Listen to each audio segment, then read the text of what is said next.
Hello dear students, this is your SS ma'am. हम लोग पढ़ रहे थे plant physiology in our scholars batch, जिसमें हमने एक chapter photosynthesis in higher plants पढ़ लिया था।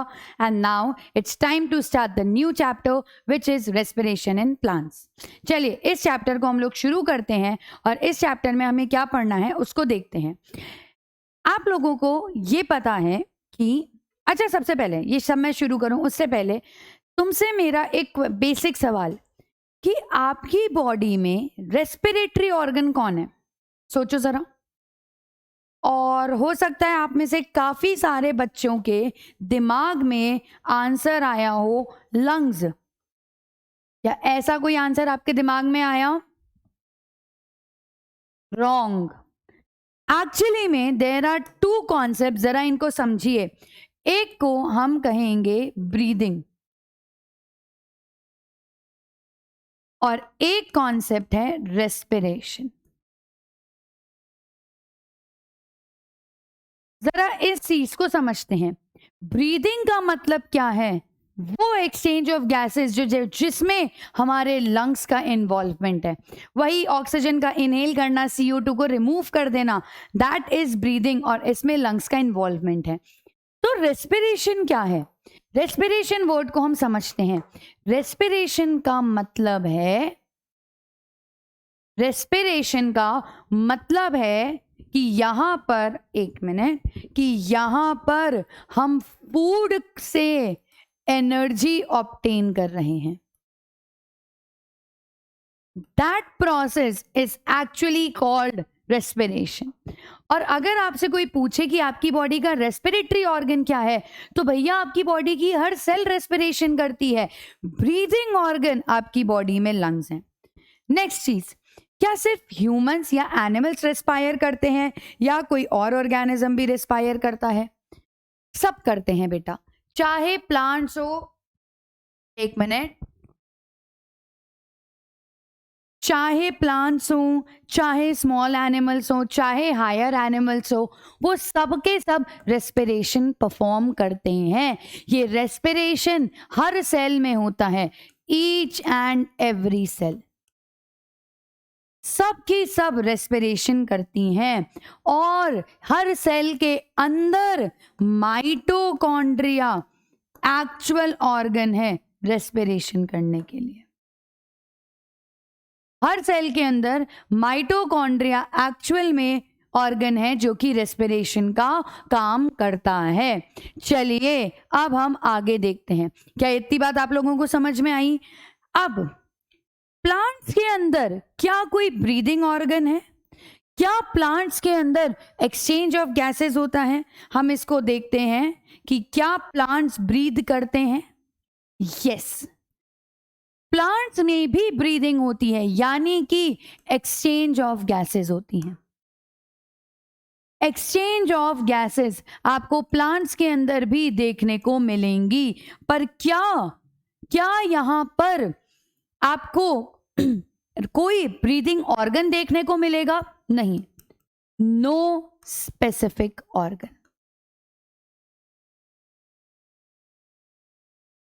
कोई स्पेसिफिक ऑर्गन देखने को नहीं मिलेगा।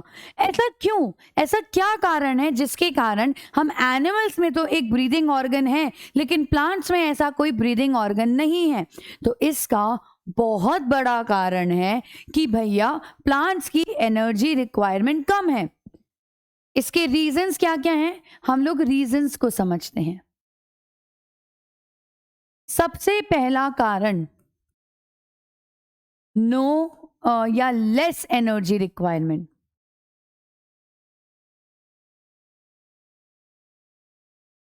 प्लांट की एनर्जी रिक्वायरमेंट ही नहीं है इतनी कि उसको एक स्पेसिफिक ऑर्गन की जरूरत पड़े। प्लांट्स के अंदर बहुत ही स्लो रेट ऑफ रेस्पिरेशन होता है। स्लो रेट ऑफ रेस्पिरेशन आपको प्लांट्स के अंदर देखने को मिलेगा। अगर स्लो रेट ऑफ रेस्पिरेशन है तो आपको कहीं भी एक स्पेसिफिक ऑर्गन की रिक्वायरमेंट नहीं है। तीसरी बात, प्लांट्स के अंदर फोटोसिंथेसिस होता है।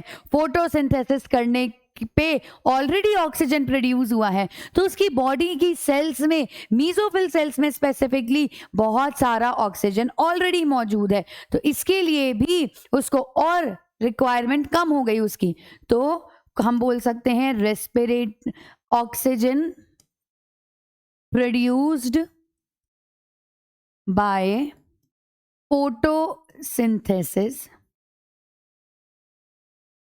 Already present. ठीक है, चलिए और बात करते हैं और क्या क्या कारण है। प्लांट्स का बहुत बड़ा पोर्शन ऑलरेडी हवा को एक्सपोज्ड है, तो उसकी सेल्स ऑटोमेटिकली वहां से एयर एब्जॉर्ब कर सकती हैं, डिफ्यूजन से ऑक्सीजन को ले सकती हैं। पत्तियों की अगर मैं बात करूं तो देखिए, पत्ती बहुत मोटी तो होती नहीं है, इसके ऊपर वाले सरफेस पे या नीचे वाले सरफेस का बहुत सारी सेल्स ऑलरेडी हवा के एक्सपोजर में है, तो वो वहीं से एब्जॉर्प्शन कर लेंगी। और जो सेल्स थोड़ी अंदर की तरफ मौजूद है, जिनके पास डायरेक्टली एनवायरनमेंट का कांटेक्ट नहीं है, तो वहां पर हवा डिफ्यूजन से चली जाएगी। तो हम बोलेंगे major portion is exposed to air.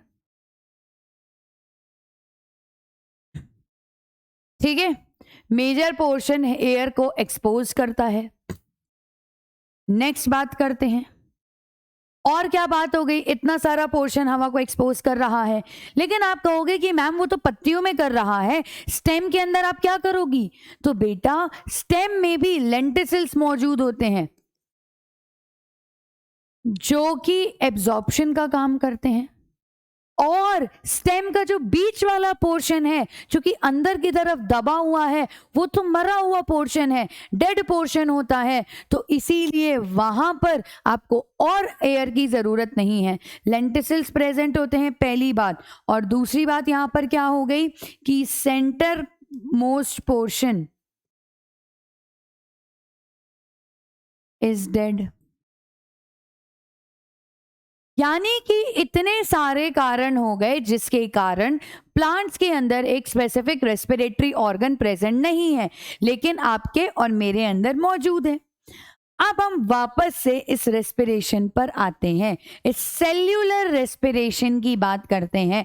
कायदे से हम ये जो चैप्टर पढ़ रहे हैं, इसको हम पढ़ तो प्लांट फिजियोलॉजी में रहे हैं, लेकिन ये आपकी और मेरी बॉडी में भी वैलिड है। हम सबकी बॉडी में सेल्यूलर रेस्पिरेशन होता है, जिसमें क्या किया जाता है, फूड का ऑक्सीडेशन किया जाता है, और ऑक्सीडेशन करने के बाद में, ऑक्सीडेशन हो रहा है तो ऑक्सीजन तो जरूरत है ही इसकी, ऑक्सीडेशन करने के बाद में एनर्जी प्रोडक्शन होता है,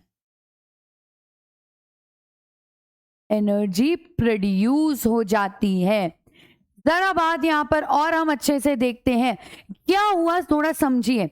अगर मैं फूड की बात करूं तो यहां पर जैसे कि आपने खाया, लेट्स सपोज ग्लूकोज, एक बार ग्लूकोज का स्ट्रक्चर बना देते हैं। ये देखिए,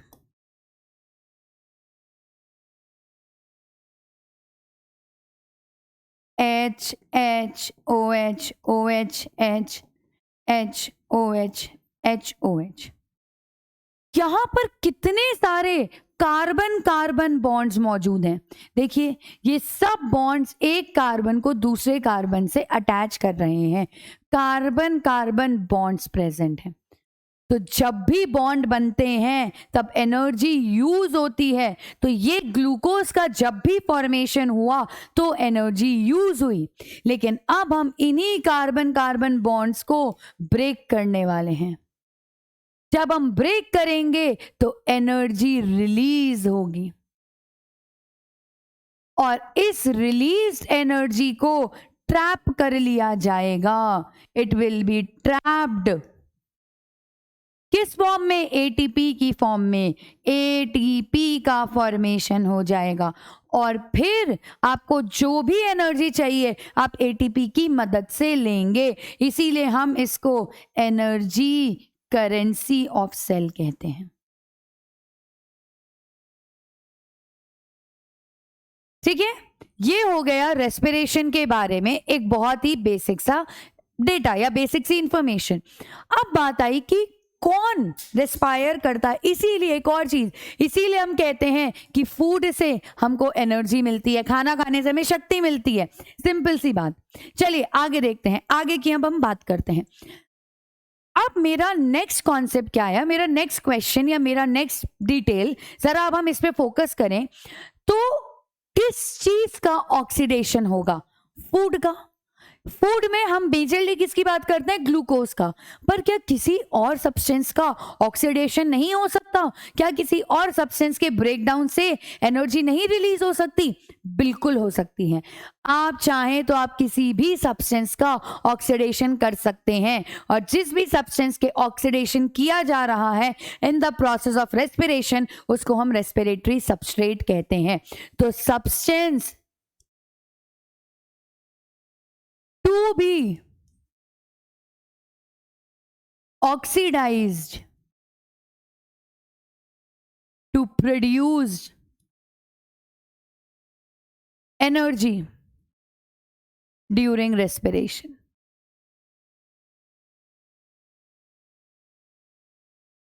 ये हो गया आपका रेस्पिरेटरी सबस्ट्रेट। इसमें सबसे कॉमन माना जाता है कार्बोहाइड्रेट को।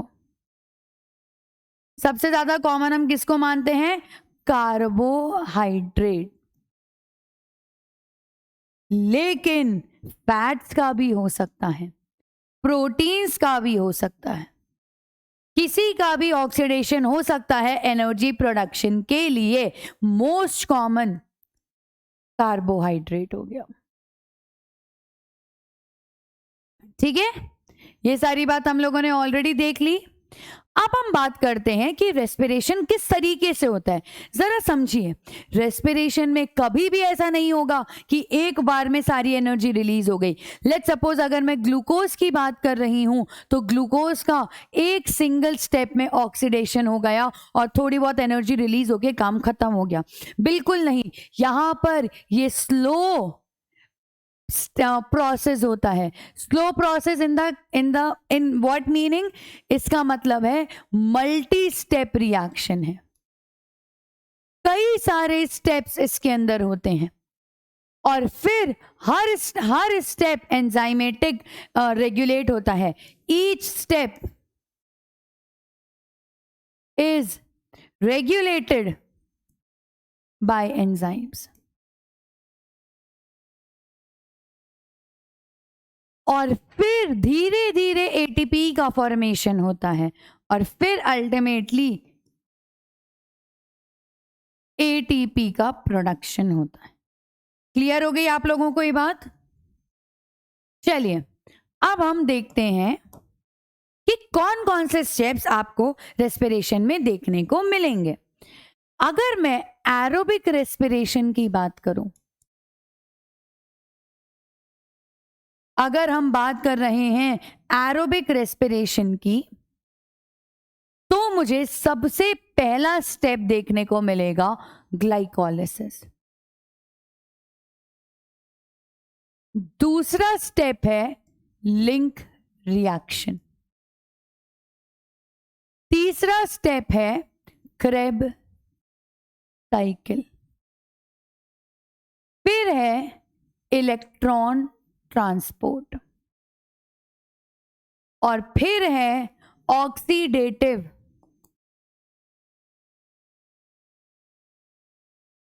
फॉस्फोराइलेशन।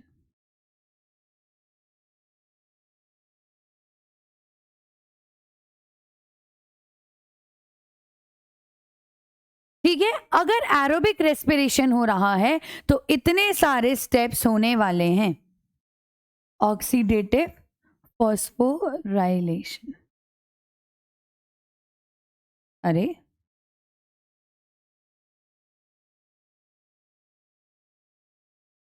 लेकिन अगर एनारोबिक रेस्पिरेशन हो रहा है। आप लोग अब 11th क्लास के बच्चे हैं, आप लोगों को ऑलरेडी पता है एरोबिक रेस्पिरेशन और एनारोबिक रेस्पिरेशन क्या होता है।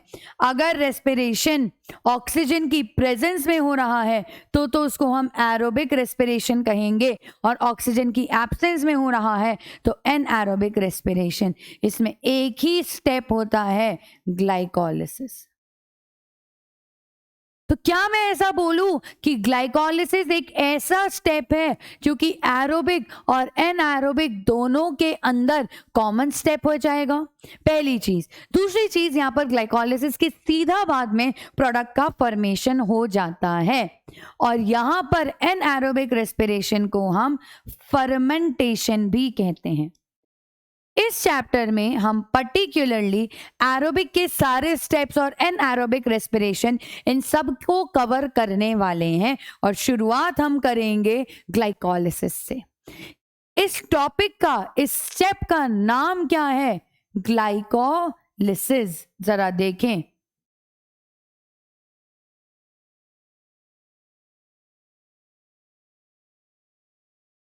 अब इसका मतलब क्या होगा देखियो। ग्लाइको वर्ड मतलब शुगर, और यहां पर हम बात कर रहे हैं ग्लूकोज की। लिसिस मतलब ब्रेकडाउन। अगर ग्लूकोज का ब्रेकडाउन हो जाएगा तो उस पूरी रिएक्शन को हम ग्लाइकोलिसिस का नाम देते हैं। अगेन मैंने कहा ना कि हमेशा मल्टी स्टेप रिएक्शंस है, एक बार में कुछ नहीं होगा, तो ग्लाइकोलिसिस भी 10 स्टेप रिएक्शन है। 10 स्टेप रिएक्शन होती है ये कंप्लीट ग्लाइकोलिसिस। इस ग्लाइकोलिसिस को एक और नाम देते हैं विच इज ईएमपी पाथवे, क्योंकि ये जिन साइंटिस्ट ने ढूंढा था ये उन्हीं के नाम पे है, एम्बेडेन, mayor, एम्बेडेन मेयरहॉफ Parnas pathway. एम्बेडेन मेयरहॉफ Parnas pathway, इन तीनों साइंटिस्ट ने इस पूरी ग्लाइकोलिसिस के सारे स्टेप्स को डिटरमाइन किया था, और उसके बाद ये इनके नाम पे पड़ गया। अदरवाइज हम इसको ग्लाइकोलिसिस कहते हैं। अब दूसरी बात आई कि ग्लाइकोलिसिस होता कहाँ है? Site of glycolysis, cytoplasm. ये पूरा प्रोसेस साइटोप्लाज्म के अंदर होता है। तो ये हो गया साइट ऑफ ग्लाइकोलिसिस। अब यहां पर मैं क्या कर रही हूं? ग्लूकोज का ब्रेकडाउन कर रही हूं। तो पहले हम ग्लूकोज को बना लेते हैं। ग्लूकोज आता कहां से है एक सेल में? जरा हम इसको देखते हैं। ग्लूकोज का फॉर्मेशन कहां से होता है, अब हम इस चीज को देखने वाले हैं। तो ग्लूकोज का फॉर्मेशन कई तरीके से हो सकता है। या तो आपने खाना खाया तो इंस्टेंटेनियसली आपकी सेल को ग्लूकोज मिल गया, तो डायरेक्टली ग्लूकोज प्रेजेंट है। या फिर दूसरी चीज क्या हो सकती है कि आपकी बॉडी में स्टार्च का स्टोरेज था, स्टार्च प्रेजेंट था, उस स्टार्च का ब्रेकडाउन हुआ, और ब्रेकडाउन होकर ग्लूकोज का फॉर्मेशन हो गया। या फिर एक और कंपाउंड है जिसका नाम है सुक्रोज। सुक्रोज मैंने आपको पढ़ाया है, डाइसैकेराइड है, बायोमोलिक्यूल्स के अंदर पढ़ाया था। सुक्रोज का ब्रेकडाउन होता है। सुक्रोज दो चीजों से बना हुआ है, एक तो ग्लूकोज और एक फ्रक्टोज। तो सुक्रोज का ब्रेकडाउन किया जाता है बाय द एंजाइम इनवर्टेज, और इनवर्टेज एंजाइम से फॉर्मेशन होता है ग्लूकोज और फ्रक्टोज का। फिर उसके बाद में क्या होगा? ये फ्रक्टोज ग्लूकोज में कन्वर्ट हो जाता है by what? By isomerism. Isomerism से आपके पास में क्या हुआ कि फ्रक्टोज ग्लूकोज में कन्वर्ट हो गया। तो इन अलग अलग तरीकों से आपकी सेल को ग्लूकोज मिलता है और फिर वो शुरू करता है ग्लाइकोलाइसिस। 10 स्टेप की पूरी रिएक्शन है, आपको ये सब कुछ समझना है अच्छे से। सबसे पहला स्टेप है जिसमें ग्लूकोज पर एक फॉस्फेट ग्रुप आकर अटैच हो जाएगा। उस फॉस्फेट ग्रुप का नाम है वो फॉस्फेट ग्रुप 6th पोजीशन पर आकर अटैच होता है। तो अब हम उसको बोलेंगे ग्लूकोज 6 फॉस्फेट। ग्लूकोज किस में कन्वर्ट हो गया? ग्लूकोज 6 फॉस्फेट में कन्वर्ट हो गया। यहां पर जो एंजाइम है उस एंजाइम का नाम है हेक्सोकाइनेज एंजाइम। उसके बाद में ये ग्लूकोज 6 फॉस्फेट कन्वर्ट होता है फ्रक्टोज 6 फॉस्फेट में। ग्लूकोज 6 फॉस्फेट कन्वर्ट होता है फ्रक्टोज 6 फॉस्फेट में। कुछ नहीं है, आइसोमरिज्म हुआ है, तो एंजाइम का नाम भी आइसोमरेज एंजाइम है। एंजाइम का नाम क्या है? Isomerase enzyme. फिर उसके बाद में क्या होगा? ग्लूकोज से ग्लूकोज 6 फॉस्फेट, फिर फ्रक्टोज 6 फॉस्फेट, और उसके बाद में फॉर्मेशन होता है फ्रक्टोज 1,6 बिसफॉस्फेट का।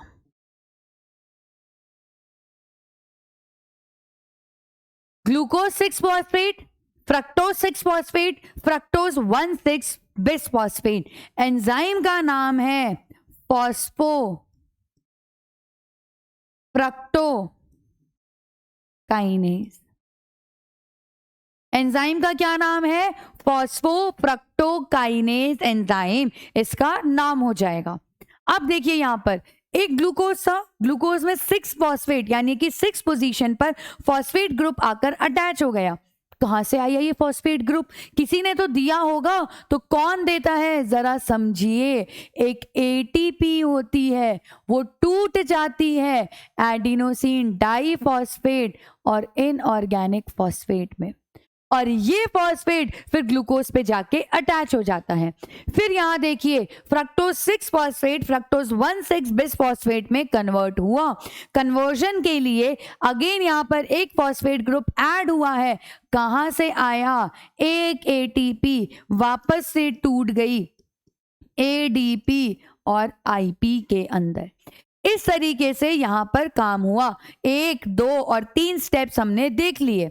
जैसे ही ये होता है उसके बाद में फ्रक्टोज बेचारा 2 ग्रुप्स में टूट जाता है।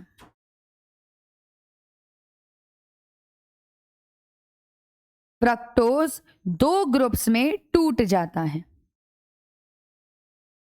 एक को हम नाम देते हैं ग्लिसरल्डिहाइड 3 फॉस्फेट। Glyceraldehyde 3 phosphate.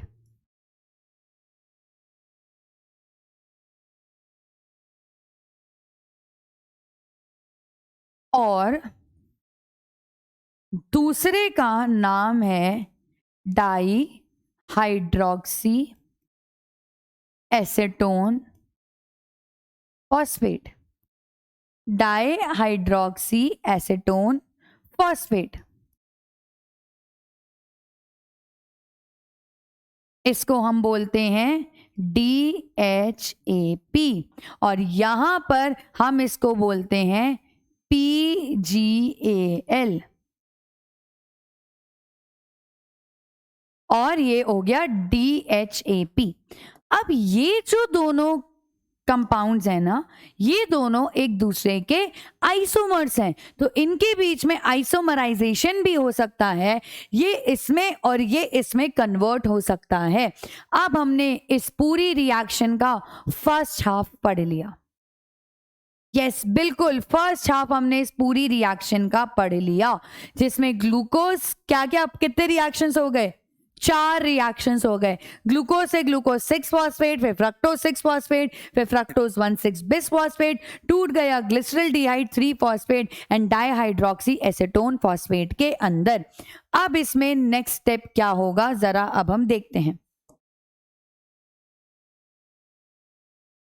देखिए मैं आपको यहां से बता रही हूं, ग्लिसरल्डिहाइड 3 फॉस्फेट से आगे क्या होगा।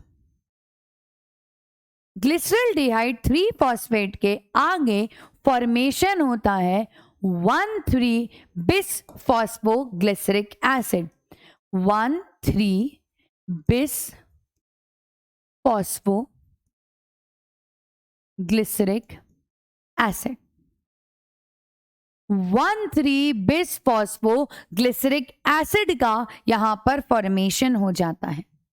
अब जरा यहां पर फिर से देखिए, जब ये यहां से कन्वर्ट हुआ तो यहां पर ये एल्डिहाइड था जो कि एसिड में कन्वर्ट हुआ और एक फॉस्फेट ग्रुप और जुड़ा है, तो जब ये काम हुआ तो यहां पर एक NAD कन्वर्ट होता है NADH2 के अंदर, NAD कन्वर्ट होता है NADH2 के अंदर।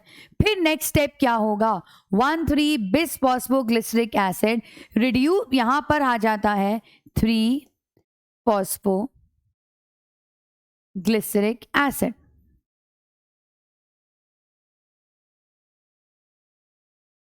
अब देखो दो फॉस्फेट ग्रुप थे, एक ही है, एक कहां गया, ATP ले गया। अब फाइनली ADP से ATP और इनऑर्गेनिक फॉस्फेट का फॉर्मेशन यहां पर हमें देखने को मिल गया। 3 फॉस्फोग्लिसरिक एसिड कन्वर्ट होता है 2 फॉस्फोग्लिसरिक एसिड के अंदर। कहां कन्वर्ट होता है, 2 phosphoglyceric acid, 3 phosphoglyceric acid 2 phosphoglyceric acid में कन्वर्ट हो गया। यहां पर अब 2 फॉस्फोग्लिसरिक एसिड कन्वर्ट होता है, एक मिनट, 2 फॉस्फो एनोल पायरुवेट में।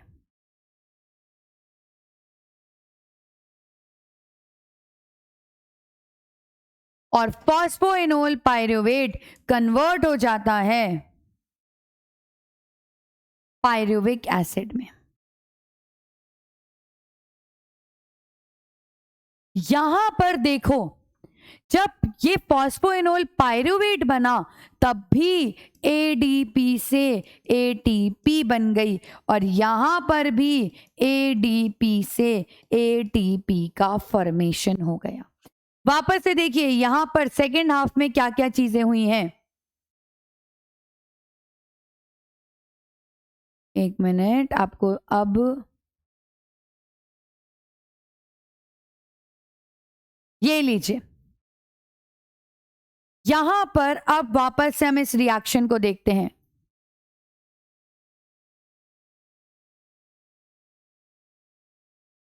देखो ग्लूकोज से बना ग्लूकोज 6 फॉस्फेट, फिर फ्रक्टोज 6 फॉस्फेट, फिर फ्रक्टोज 1,6 बिस फॉस्फेट, वो टूटा 2 में glyceraldehyde 3 phosphate dihydroxy acetone phosphate में, फिर यहां पर ग्लिसरल्डिहाइड 3 फॉस्फेट 1,3 बिस फॉस्फोग्लिसरिक एसिड में, फिर 3 phosphoglyceric acid 2 phosphoglyceric acid phosphoenol pyruvate और फॉस्पायरुविक एसिड। जब ये स्टेप होती है तब वाटर बाहर निकलता है और वो सारी चीजें जो मैंने यहां पर कराई हैं सेम रिएक्शंस यहां पर भी होती हैं। तो इसीलिए मैं ऐसे कह देती हूं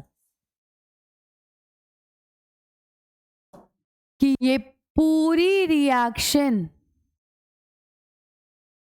इनटू 2 होगी, 2 टाइम्स होगी, ऊपर वाली नहीं। देखो वहां पर तो एक ही कंपाउंड चल रहा था, यहां पर जब ये टूट गए तो इस तरीके से पूरा काम हुआ। और ये थी आपकी ग्लाइकोलिसिस की रिएक्शन, 10 स्टेप रिएक्शन, 10 प्रोडक्ट्स यहां पर बने हैं और अल्टीमेटली साइटोप्लाज्म के अंदर ये होती है। अब जरा यहां पर हम ये देखते हैं कि ATP यूज कितने हुए। एटीपी यूज्ड कितने हुए? देखिए, 1 और 2, दो जगह एटीपी यूज्ड हुए हैं। एटीपी यूज 2, कहां पर? फर्स्ट एंड थर्ड रिएक्शन में। एटीपी प्रोड्यूस कितने हुए हैं?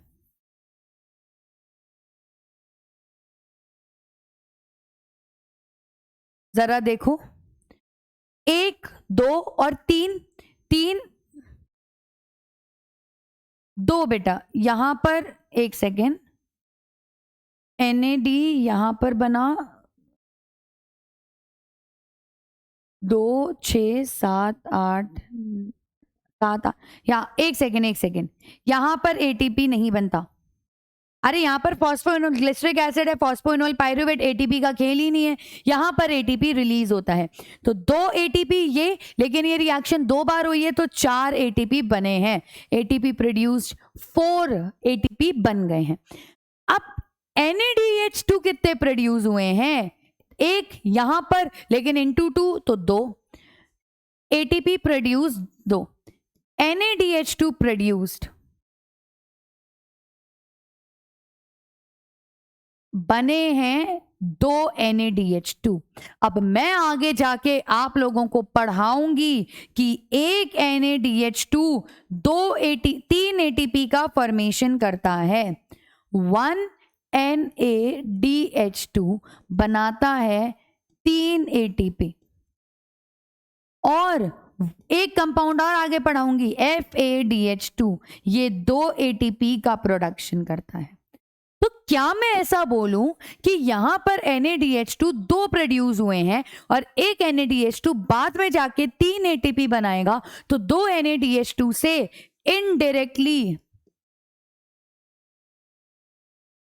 इनडायरेक्ट ATP प्रोडक्शन कितने का हुआ? 2 3 6, तो 6 ATP प्रोड्यूस हो गए। तो यानी कि डायरेक्टली तो 4 एटीपी प्रोड्यूस हुए, ये थे डायरेक्ट प्रोडक्शन। तो डायरेक्टली तो आपके 4 एटीपी प्रोड्यूस हुए।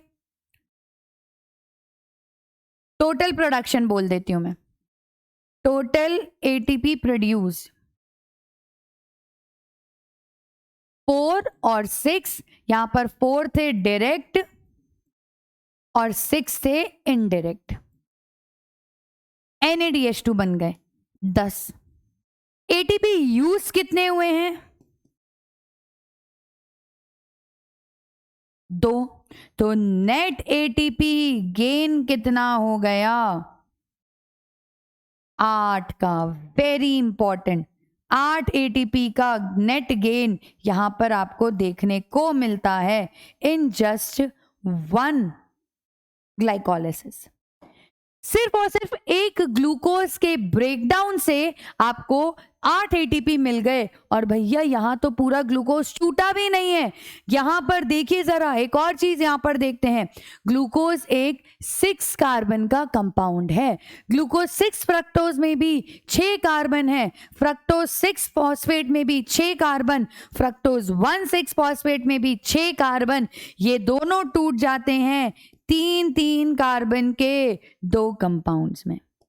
अब अल्टीमेटली यहां पर देखिए, इसमें 3 कार्बन, यहां पर 3 कार्बन, हर जगह अब आपको 3 कार्बन देखने को मिलेंगे। यानी कि ग्लाइकोलाइसिस में इनकम्प्लीट ब्रेकडाउन होता है ग्लूकोज का और वो पायरुविक एसिड में कन्वर्ट हो जाता है। क्या मैं ऐसा बोलूं, ग्लाइकोलाइसिस के अंदर इनकम्प्लीट ब्रेकडाउन हुआ है, इनकम्प्लीट ब्रेकडाउन ऑफ ग्लूकोज।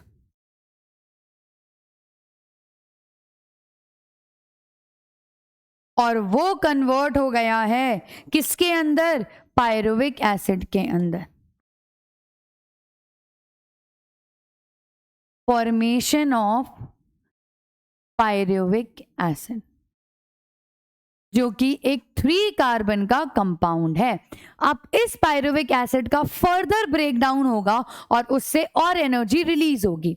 यहां पर नेट गेन ऑफ एटीपी कितना है?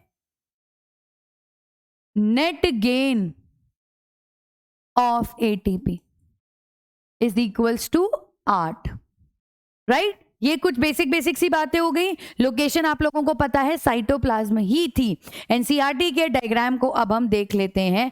आप लोगों को अगर यहाँ बहुत क्लियर ना दिख रहा हो तो अपनी एनसीईआरटी खोलना और इन सब बातों को देखना। ग्लूकोज कन्वर्ट हुआ ग्लूकोज 6 फॉस्फेट, फिर फ्रक्टोज 1,6 बिस फॉस्फेट, वो टूटा ग्लिसरल्डिहाइड 3 फॉस्फेट और ट्राईहाइड्रोक्सी एसीटोन फॉस्फेट यानी कि डाईहाइड्रोक्सी एसीटोन फॉस्फेट। यहां पर अब इन सब में 3 कार्बन मौजूद हैं। यहां पर कन्वर्जन होके 1,3 बिस फॉस्फोग्लिसरिक एसिड बना और 1,3 बिस फॉस्फोग्लिसरिक एसिड के बाद में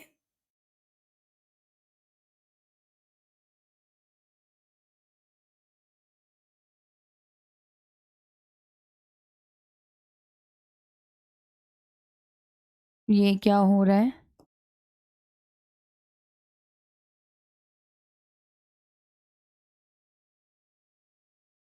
देखो जरा, यहां पर बन गया 1,3 बिस फॉस्फोग्लिसरिक एसिड और उसके बाद में 3 फॉस्फोग्लिसरिक एसिड का फॉर्मेशन हुआ, फिर बना 2 फॉस्फोग्लिसरेट, फिर बना फॉस्फोइनोल पायरुवेट और फिर पायरुविक एसिड। कहां पर एटीपी यूज हुई? पहली रिएक्शन में और तीसरी रिएक्शन में एटीपी प्रोड्यूस हुई। बनी कहां पर? जब 1,3 बिस फॉस्फोग्लिसरिक एसिड 3 फॉस्फोग्लिसरिक एसिड में टूटा और 2 phosphoglyceric acid phosphoenol pyruvate pyruvic acid में कन्वर्ट हो गया। NaDH2 का प्रोडक्शन कहां होता है? जब ट्रायोस फॉस्फेट 1,3 बिस फॉस्फोग्लिसरिक एसिड में कन्वर्ट हो जाते हैं। अब हम स्टूडेंट्स आगे बढ़ते हैं। अब हम बात करते हैं कि ये जो भी बना है इस पायरुविक एसिड का आगे क्या होगा। मैंने क्या बोला कि मेरे पास में ग्लूकोज आ गया है, ग्लूकोज से फॉर्मेशन हो गया पायरुविक एसिड का। अगर एक ग्लूकोज थी तो उससे 2 पायरुविक एसिड का फॉर्मेशन हो गया है। अब इस पायरुविक एसिड का आगे क्या होगा? इस पायरुविक एसिड के साथ 3 चीजें हो सकती हैं depending upon availability of oxygen. किस पे डिपेंड कर रही है चीजें? अवेलेबिलिटी ऑफ ऑक्सीजन, या तो इसका कंप्लीट ब्रेकडाउन होगा।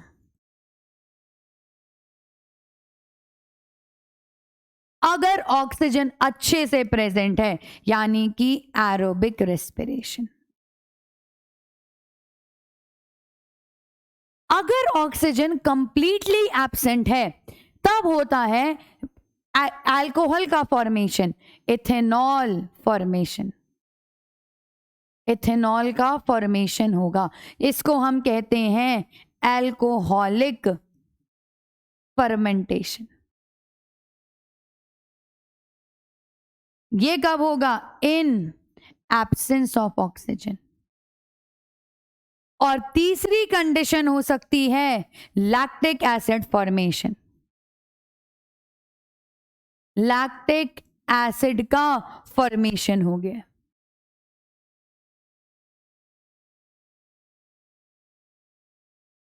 एसिड बन रहा है, हम इसको सीधा सीधा नाम देते हैं लैक्टिक एसिड फर्मेंटेशन।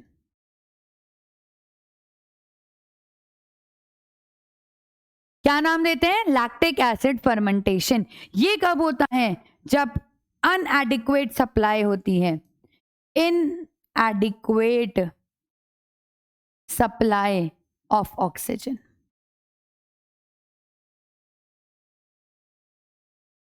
ये 3 तरीके हो सकते हैं जिसके अब हम आगे बढ़ेंगे, वो इसी बेसिस पे पढ़ेंगे कि क्या कंडीशन है और उसके अकॉर्डिंग काम होगा। क्लियर हो गई आपको ये बात? क्या क्या बोला मैंने कि ग्लूकोज से 2 पायरुविक एसिड बने हैं।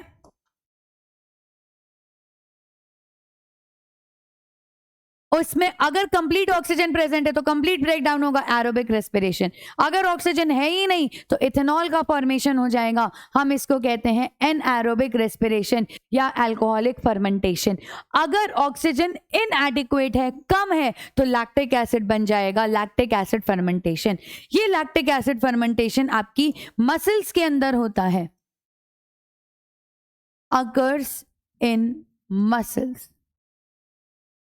during heavy exercise।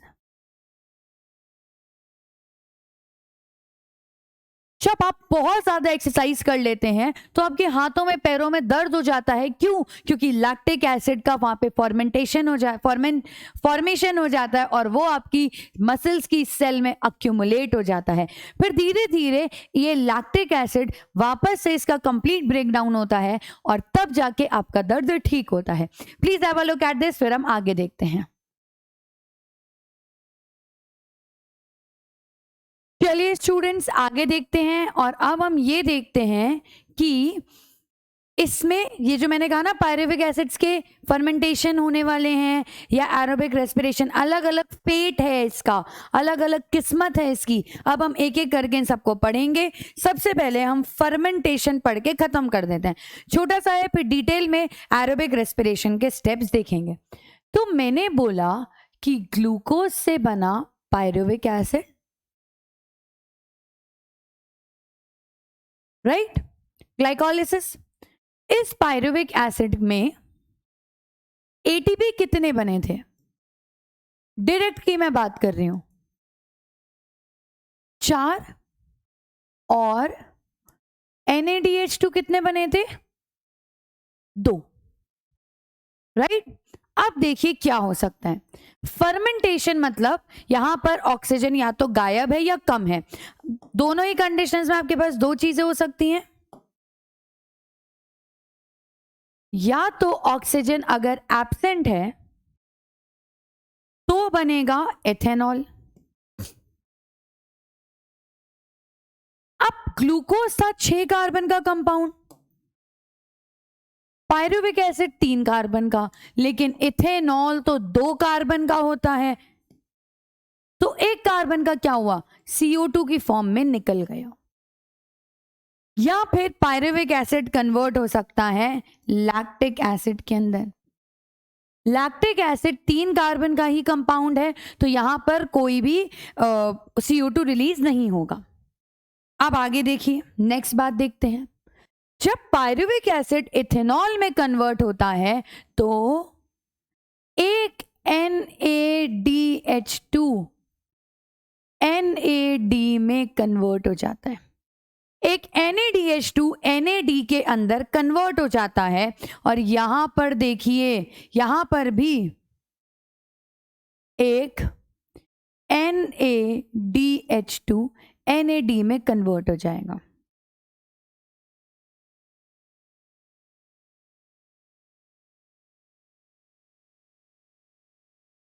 तो अब देखो, NADH2 बना था और यहीं पे यूज भी हो गया। जब एक ग्लाइकोलिसिस हुआ तो 2 NADH2 बने। अब यहां पर एक पायरुविक एसिड जब एक इथेनॉल और एक CO2 बना देगा तो एक NADH2 यूज हो जाएगा।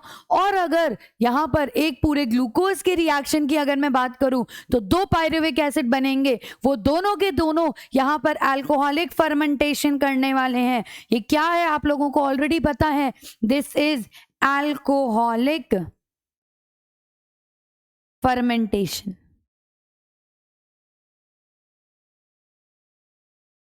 राइट, तो यहां पर 2 NADH2 यूज हो जाएंगे जब 2 पायरुविक एसिड 2 इथेनॉल और 2 CO2 बनाएंगे, यानी कि इसकी तो कहानी ही खत्म हो गई। ये NADH2 तो अब किसी काम का नहीं है। अच्छा, जब अगेन यहां पर लैक्टिक एसिड फर्मेंटेशन होगा उस टाइम पर भी सेम चीज होने वाली है। लैक्टिक एसिड फर्मेंटेशन में भी सेम चीज होने वाली है। यहां पर भी एक पायरुविक एसिड जब एक लैक्टिक एसिड में कन्वर्ट होगा तो एक NADH2 वापस से NAD में कन्वर्ट हो जाएगा। लेकिन एक ग्लूकोज में दो पायरुविक एसिड बने, दो पायरुविक एसिड दो लैक्टिक एसिड बनाएंगे, यानी कि दो NADH2 यूज हो जाएंगे NAD में। यानी कि इस पूरी रिएक्शन में जो NADH2 बना वो वापस से काम में आ गया। तो ATP फॉर्मेशन में इसका कोई रोल नहीं है। यहां पर अगर मैं बात करूं तो सिर्फ एनर्जी कितनी मिली, इतनी मिली। अब यहां भी याद करो ATP यूज कितने हो गए थे, तो नेट ATP गेन कितना हुआ, 4 - 2, मात्र 2 ATP का नेट गेन हुआ। यहां पर आपको टोटल देखने को मिलेंगे 2 ATP। कितने ATP देखने को मिलेंगे, 2 ATP सिर्फ। इसीलिए बोला गया कि जब भी फर्मेंटेशन होता है तब ग्लूकोज की पूरी एनर्जी थोड़ी ना काम में आती है। तो not complete energy of glucose can be used.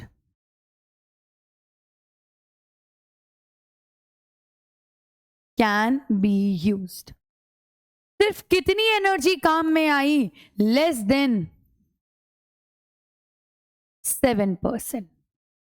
पूरे ग्लूकोज में जितनी एनर्जी थी मात्र उसकी 7% या उससे कम एनर्जी ग्लूकोज से ली जा सकती है, और वो भी कंप्लीटली ATP फॉर्मेशन करना काम नहीं करती है। Even this energy is not completely used for ATP formation। क्या ये बात क्लियर हुई आप लोगों को? कितना हुआ नेट गेन, कितने ATP का हुआ, सिर्फ 2 ATP का हुआ।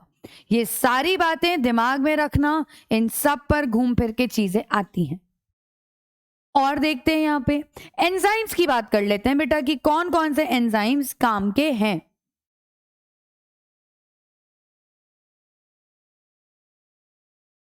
चलें देखें, तो यहां जब पायरुविक एसिड से इथेनॉल बन रहा है, यानी कि अल्कोहलिक फर्मेंटेशन हो रहा है, तो 2 एंजाइम काम में आते हैं। पहले एंजाइम का नाम है पायरुवेट कार्बोक्सिलेज, डी कार्बोक्सिलेज। पहले एंजाइम का नाम है पायरुवेट डी कार्बोक्सिलेज और दूसरे एंजाइम का नाम है अल्कोहल डिहाइड्रोजनेज।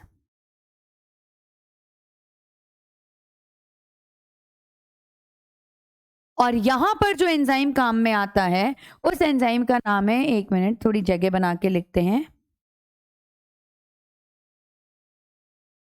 NADH2 से NAD बन गया ना। एंजाइम का नाम है लैक्टेट डिहाइड्रोजनेज।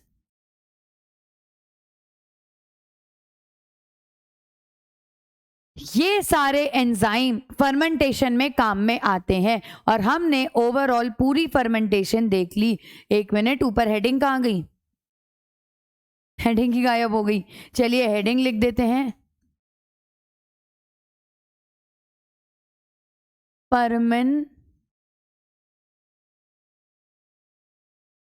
फर्मेंटेशन पढ़ रहे थे भाई हम, फर्मेंटेशन, ठीक है। ये रही हमारी हेडिंग।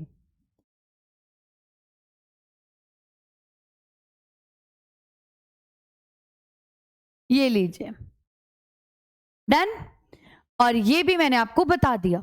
अब फर्मेंटेशन का एक और नुकसान है, वो नुकसान क्या है समझिए। प्रोडक्ट क्या है फर्मेंटेशन के, एक तरफ या तो अल्कोहल बन रहे या फिर एसिड बन रहे हैं। ये अल्कोहल और एसिड, ये तो दोनों ही नुकसानदायक होते हैं, ये तो दोनों ही हैजार्ड होते हैं, इसीलिए ये बहुत ज्यादा काम में नहीं लिए जाते हैं। इवन एनसीईआरटी में एक बात लिखी हुई है कि यीस्ट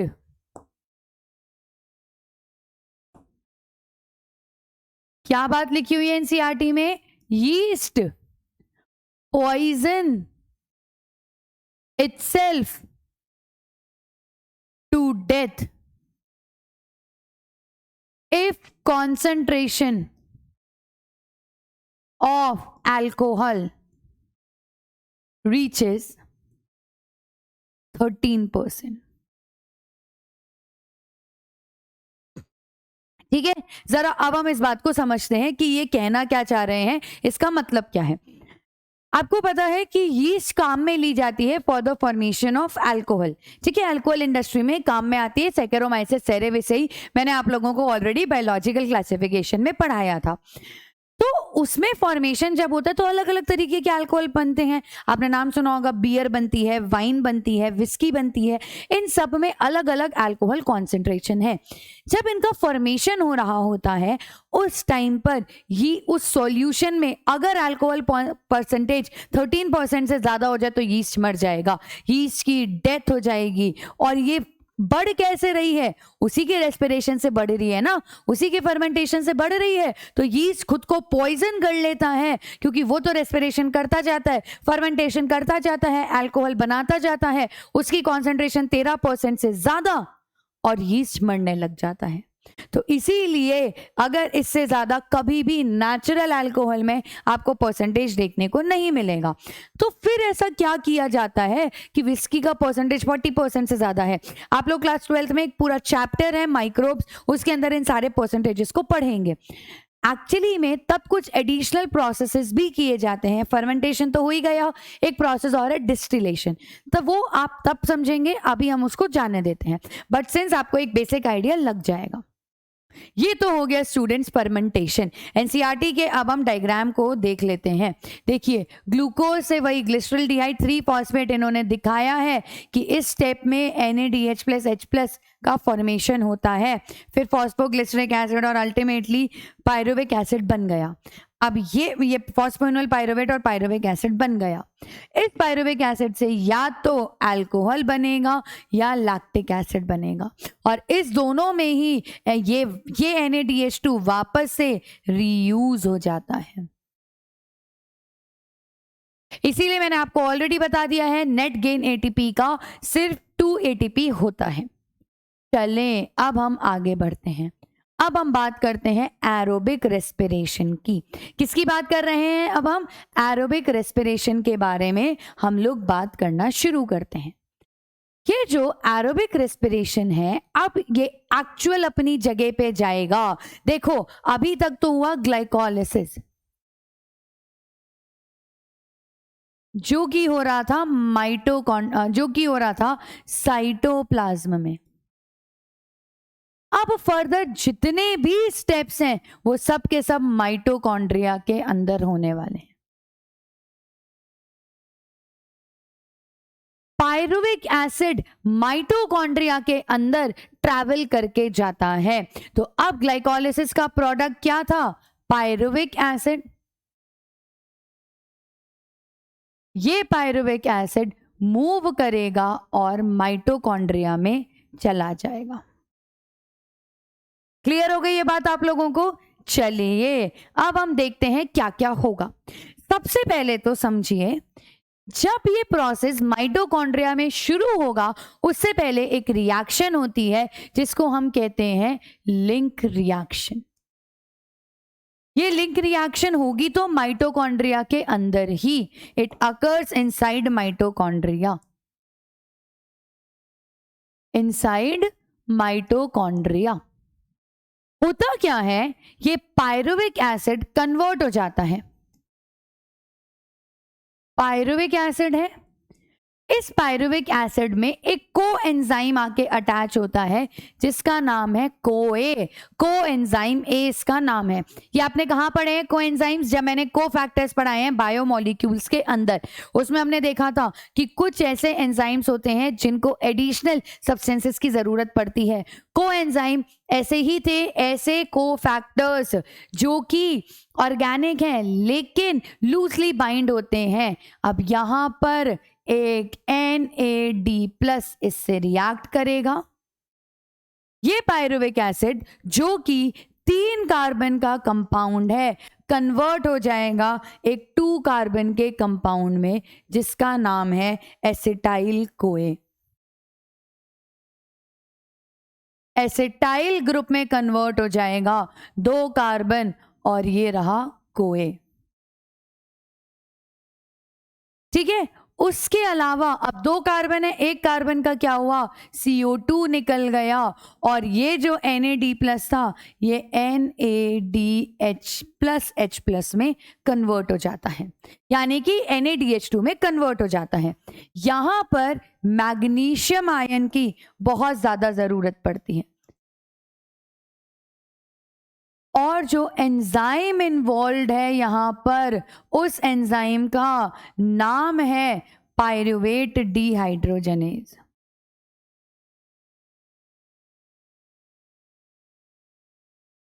पायरुवेट डिहाइड्रोजनेज उस एंजाइम का नाम है। ये पूरी रिएक्शन माइटोकॉन्ड्रिया की मैट्रिक्स के अंदर होती है। पूरी रिएक्शन माइटोकॉन्ड्रिया की मैट्रिक्स के अंदर होती है।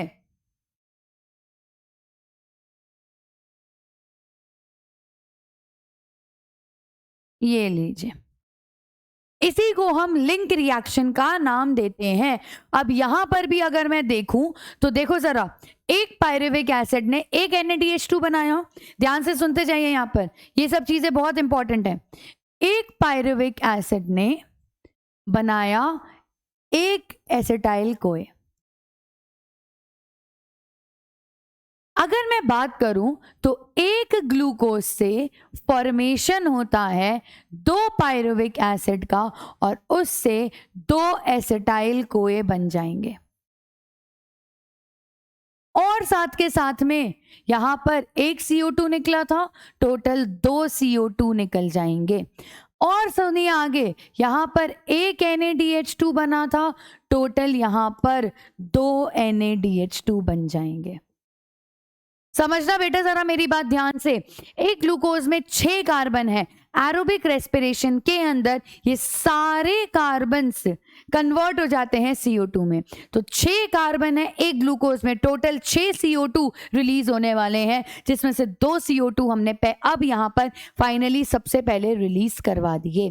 पहली चीज। दूसरी चीज, यहां पर ATP को देख लेते हैं। ATP के बारे में चलो अब हम यहाँ पे बात करते हैं। तो मुझे बताइए कि ATP यूज हुई है क्या कहीं पे? ATP use 0। ठीक है। डायरेक्ट ATP प्रोड्यूस्ड, डायरेक्टली कोई ATP बननी दिख रही है क्या? नहीं, 0। NADH2 प्रोड्यूस्ड, 2 NADH2 प्रोड्यूस हुए, मैं एक ग्लूकोज से लेके चल रही हूँ। ठीक है, तो क्या मैं क्या कह सकती हूँ? इनडायरेक्ट ATP प्रोडक्शन कितना हुआ है जरा बता दो मुझको, कि इनडायरेक्ट ATP प्रोड्यूस तो 1 से 3 बनते हैं तो 2 से बन जाएंगी 6 ATPs। कितनी ATP बन जाएंगी? 6 ATP का फॉर्मेशन हो जाएगा। ये पूरी ATP की, देखो ये समझ लो कि मैं बैलेंस शीट बनाती जा रही हूँ। तुम लोग भी करते होगे ना, घर से इतने पैसे मिले, इतने का मम्मी ने सामान लाने को बोला, इतने पैसे बच गए, उसका अब हम क्या करें, ऐसा ही कुछ करके। तो ATP बैलेंस शीट हमने देखी फिलहाल लिंक रिएक्शन की। और अब मैं बहुत ही, अब देखिए ये NCERT में लिखी हुई है जो मैंने ऑलरेडी बना दी है। पायरुविक एसिड कोए NAD, मैग्नीशियम और पायरुवेट डिहाइड्रोजनेज, एसिटाइल कोए बना, CO2 और NADH+H+ बन गया। अब हम मूव करते हैं नेक्स्ट साइकिल पे, which is very very very important cycle. यहीं से ऐसा समझ लो ये माइटोकॉन्ड्रिया की मैट्रिक्स में मौजूद होती है, और इस रिएक्शन से, इस साइकिल से, सर्कुलर पाथवे है इसका, और इस साइकिल से बहुत सारा एटीपी बनता है। तो यहां पर अब हम देख रहे हैं ट्राई कार्बोक्सिलिक एसिड साइकिल। इसको हम कई अलग अलग नाम देते हैं। सबसे पहले तो ट्राई कार्बोक्सिलिक एसिड का क्या मतलब है? एक्चुअली में जो इसका फर्स्ट प्रोडक्ट है, फर्स्ट स्टेबल प्रोडक्ट जो इस रिएक्शन का है, वो है सिट्रिक एसिड। सिट्रिक एसिड के अंदर आपको 6 कार्बन देखने को मिलते हैं, और उनमें से और तीन COOH ग्रुप देखने को मिलते हैं। इसीलिए ट्राई कार्बोक्सिलिक एसिड साइकिल इसका नाम पड़ जाता है। आगे देखते हैं अब हम, इसका दूसरा नाम है क्रेब साइकिल, क्योंकि ये जिन साइंटिस्ट ने ढूंढी थी उनका नाम था हेंस क्रेब। ये वो साइंटिस्ट थे जिन्होंने इस साइकिल को सबसे पहले देखा, समझा और हमें बताया, इसीलिए इनके नाम पर क्रेब साइकिल पड़ गया। ये होती कहां पर है? माइटोकॉन्ड्रियल मैट्रिक्स के अंदर ये पूरी साइकिल होती है। अब इस साइकिल को याद करने की मेरे पास में एक ट्रिक है, मेरी खुद की बनाई हुई है, ठीक है। तो जैसे अपन किसी बात पे लिखते हैं ना, PS लिख देते हैं या RSVP वगैरह लिख देते हैं, राइट? ऐसा कुछ लिख देते हैं ना। क्या कह रही हूं मैं? PS लिख दिया या RSVP लिख दिया। मैंने कुछ नया लिखा है, मैंने लिखा है OA, क्योंकि अपन हिंदी में किसी को बुलाते हैं तो OA करके बुलाते हैं।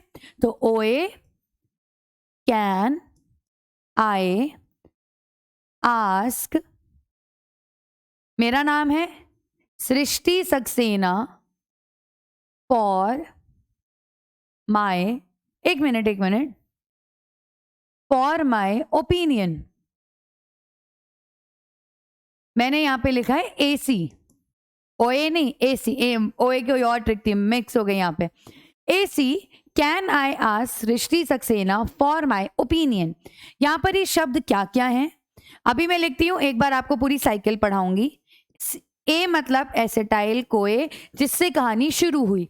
C मतलब सिट्रिक एसिड, जो कि पहला स्टेबल प्रोडक्ट है। ये C का मतलब है सिस एक्कोनेटिक एसिड, सिस एक्कोनेटिक एसिड। I का मतलब है iso citric acid.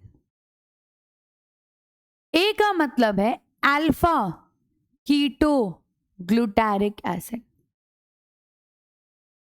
Glutaric acid.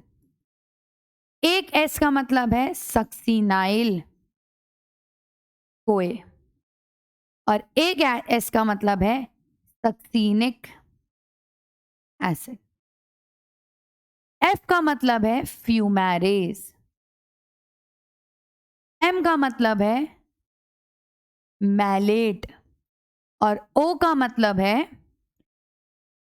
Oxaloacetic acid. Oxaloacetic acid में ऑलरेडी आप लोगों को पढ़ा चुकी हूं, 4 कार्बन का कंपाउंड है। अब देखिए, दिस इज माय ट्रिक, जो कि मुझे बहुत हेल्पफुल लगती है। आप लोगों को अगर इससे कुछ और बढ़िया मिले तो वेरी गुड, और जो भी आपके ट्रिक्स हो मुझे अपने कमेंट सेक्शन में लिख के जरूर बताइएगा। चलिए देखते हैं इस साइकिल को, अब हम समझते हैं। सबसे पहले क्या हुआ, एसिटाइल कोए आया, अभी बना है ना एसिटाइल कोए। देखिए लिंक रिएक्शन में हमने ताजा ताजा एसिटाइल कोए का फॉर्मेशन किया था, कहां गया, ये रहा। अब इसी एसिटाइल कोए को हम आगे यूज करने वाले हैं। ये मिक्स होता है, ये बाइंड करता है, एक मिनट, ऑक्सैलो एसिटिक एसिड के साथ में। किसके साथ में बाइंड करता है ये? ऑक्सैलो एसिटिक एसिड के साथ में बाइंड करता है।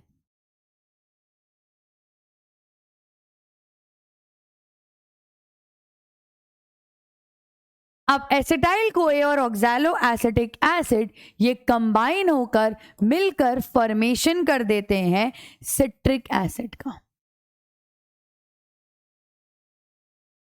ये सिट्रिक एसिड कन्वर्ट होता है सिस एकोनिटिक एसिड में।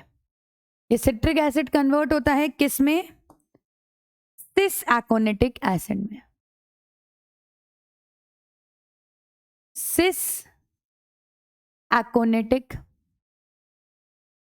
एसिड। देखो ए सी कैन, फिर आता है आई, आई मतलब आइसो सिट्रिक एसिड, फिर बनता है अल्फा कीटो ग्लूटारिक एसिड, फिर बनता है सक्सिनाइल कोए, सक्सिनाइल कोए, फिर बनता है सक्सिनिक एसिड, फिर बनता है फ्यूमेरिक एसिड। देखो A C can I R Srishti Saxena for, for मतलब फ्यूमेरेट या फ्यूमेरिक एसिड, ठीक है, fumaric acid. For my, my मतलब मैलिक एसिड, और फिर ऑक्सैलो एसिटिक एसिड का फॉर्मेशन हो जाता है। इस तरीके से ये पूरी साइकिल चलती है। Acetyl CoA, citric acid, cis aconitic acid, isocitric acid, alpha ketoglutaric acid, succinyl CoA, succinic acid, fumaric acid, malic acid, oxaloacetic acid, ये इन सब का फॉर्मेशन हो गया। क्या ये बात आप लोगों को क्लियर हुई? अब देखिए यहां पर ऑक्सैलो एसिटिक एसिड वापस से रीडिस्कवर हो गया है, वापस से रीजनरेट हो गया है, ताकि वो मेक श्योर करे कि ये साइकिल कभी ना रुके। वापस जैसे ही फिर से कोई अल्फा, वापस फिर से कोई एसिटाइल कोए आएगा तो ये उससे जुड़ के एक नई स्क्रैप साइकिल चलाने के लिए तैयार होगा। क्लियर हो गई आपको ये सारी बातें? अब देखो और हम आगे बात करते हैं किस स्टेप में क्या होता है, हमें यह समझना है, वेरी वेरी वेरी इंपॉर्टेंट।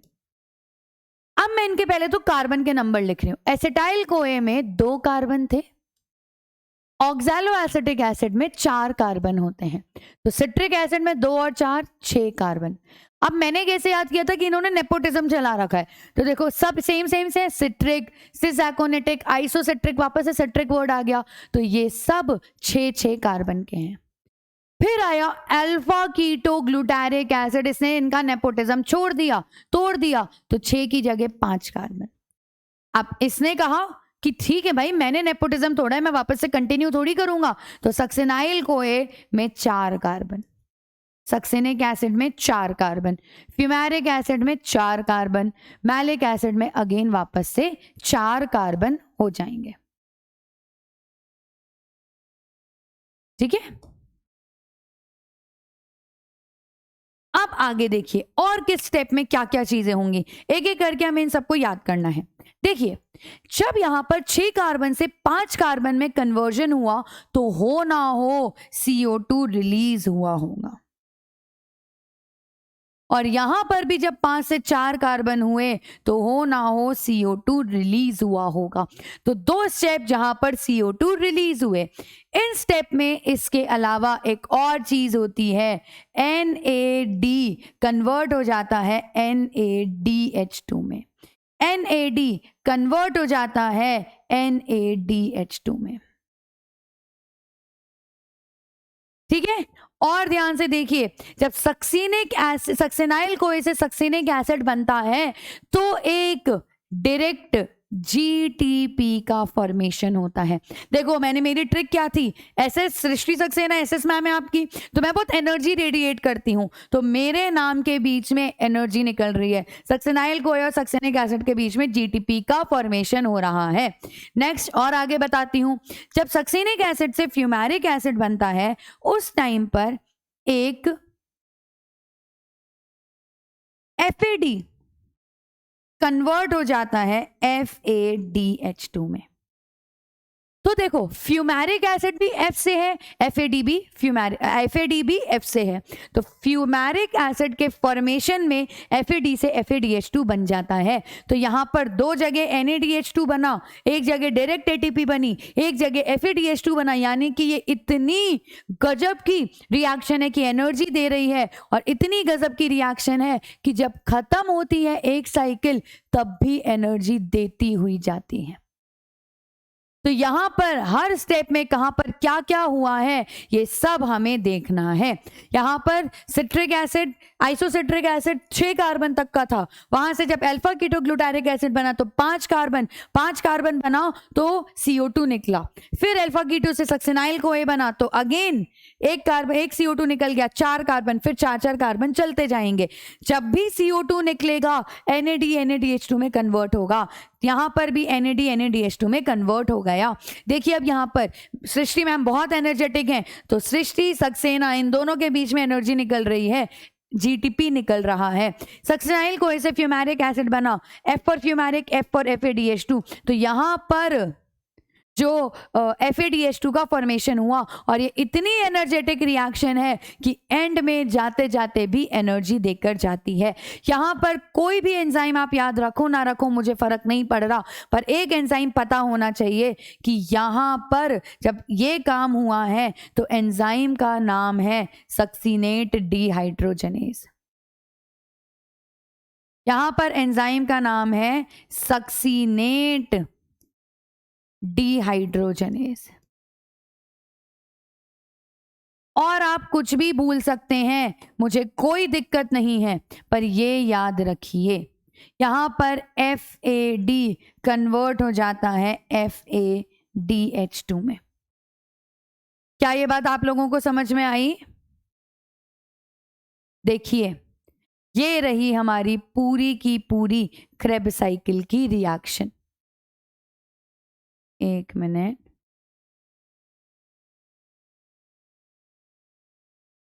ये लीजिए हमारी पूरी की पूरी क्रेब्स साइकिल की ये रिएक्शन हो गई। आई होप आप लोगों को ये बहुत अच्छे से समझ में आ गई होगी। अब मैंने क्यों ये यहाँ पे क्या क्या बातें लिखी हैं, अब हम इसको वापस देखते हैं। सबसे पहले तो डायरेक्ट GTP प्रोड्यूस कितना हुआ, एक, NADH2 प्रोड्यूस, NADH2 कितने बने अपने, 3, FADH2 कितने बने अपने, 1। ठीक है, ओके। अब मैं यहां पर इनडायरेक्ट ATP भी काउंट कर लेती हूं। 3 से बने हैं, 3 3 9, और एक FADH2 से 2 बनते हैं 11, और यहां पर एक था, टोटल 12 ATP। ठीक है, अब ये कब हुआ, जब 1 क्रेब साइकिल हुई, फॉर 1 क्रेब साइकिल, राइट। अब देखिए मैंने आप लोगों को ऑलरेडी क्या क्या बातें बताई हैं जो आप लोगों ने अभी तक पढ़ ली हैं, कि एक ग्लूकोज से 2 पायरुविक एसिड बने, और 2 पायरुविक एसिड से 2 एसिटाइल CoA बनेंगे, और 2 CO2 निकलेंगे, और यहां पर 2 क्रेब साइकिल होंगी। फिर अगर 2 एसिटाइल CoA तो 2 क्रेब साइकिल, यानी कि इस पूरी क्वांटिटी को इनटू 2 कर दो। अगर आप एक ग्लूकोज से निकली एनर्जी की बात कर रहे हैं तो एक ग्लूकोज से अल्टीमेटली 12 2 24 ATP का प्रोडक्शन होगा।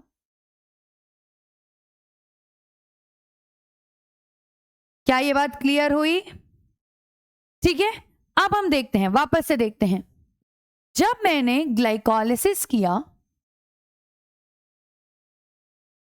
तो नेट 8 ATP बने, लिंक रिएक्शन किया तो 6 बने, और क्रेब साइकिल की तो 24 बने। यहां पर हम किसकी बात कर रहे हैं? फॉर वन ग्लूकोज मॉलिक्यूल के बारे में चर्चा हो रही है, ठीक है, फॉर वन ग्लूकोज मॉलिक्यूल।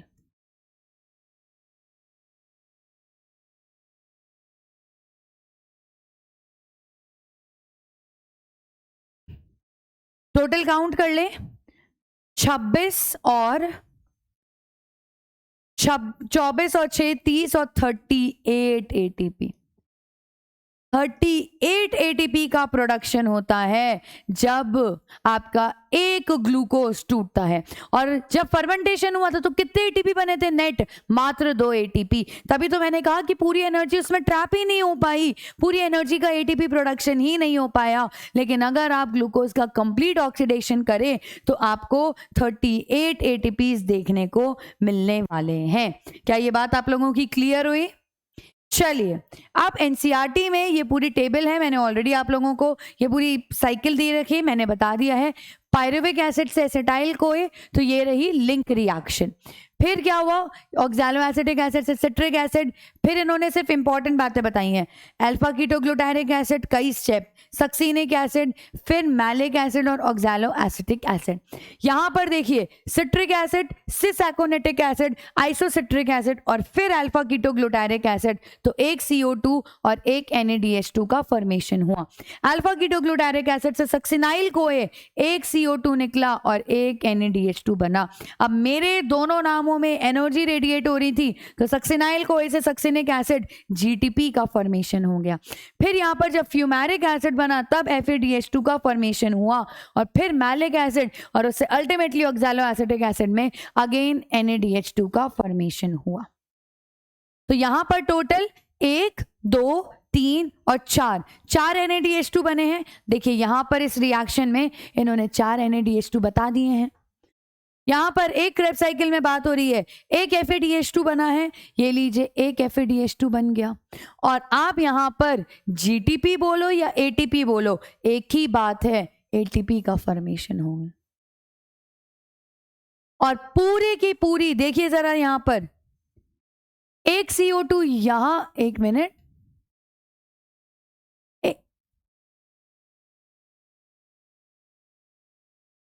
एक CO2 यहां रिलीज हुई है, एक यहां पर और एक यहां पर। एक पायरुविक एसिड में 3 ही कार्बन थे, 3 CO2 रिलीज हो गई। अगर एक ग्लूकोज लेते तो 2 पायरुविक एसिड होते और ये सब कुछ इंटू 2 हो जाता। फॉर वन ग्लूकोज आप क्या करते? इस पूरी रिएक्शन को इंटू 2 कर देते।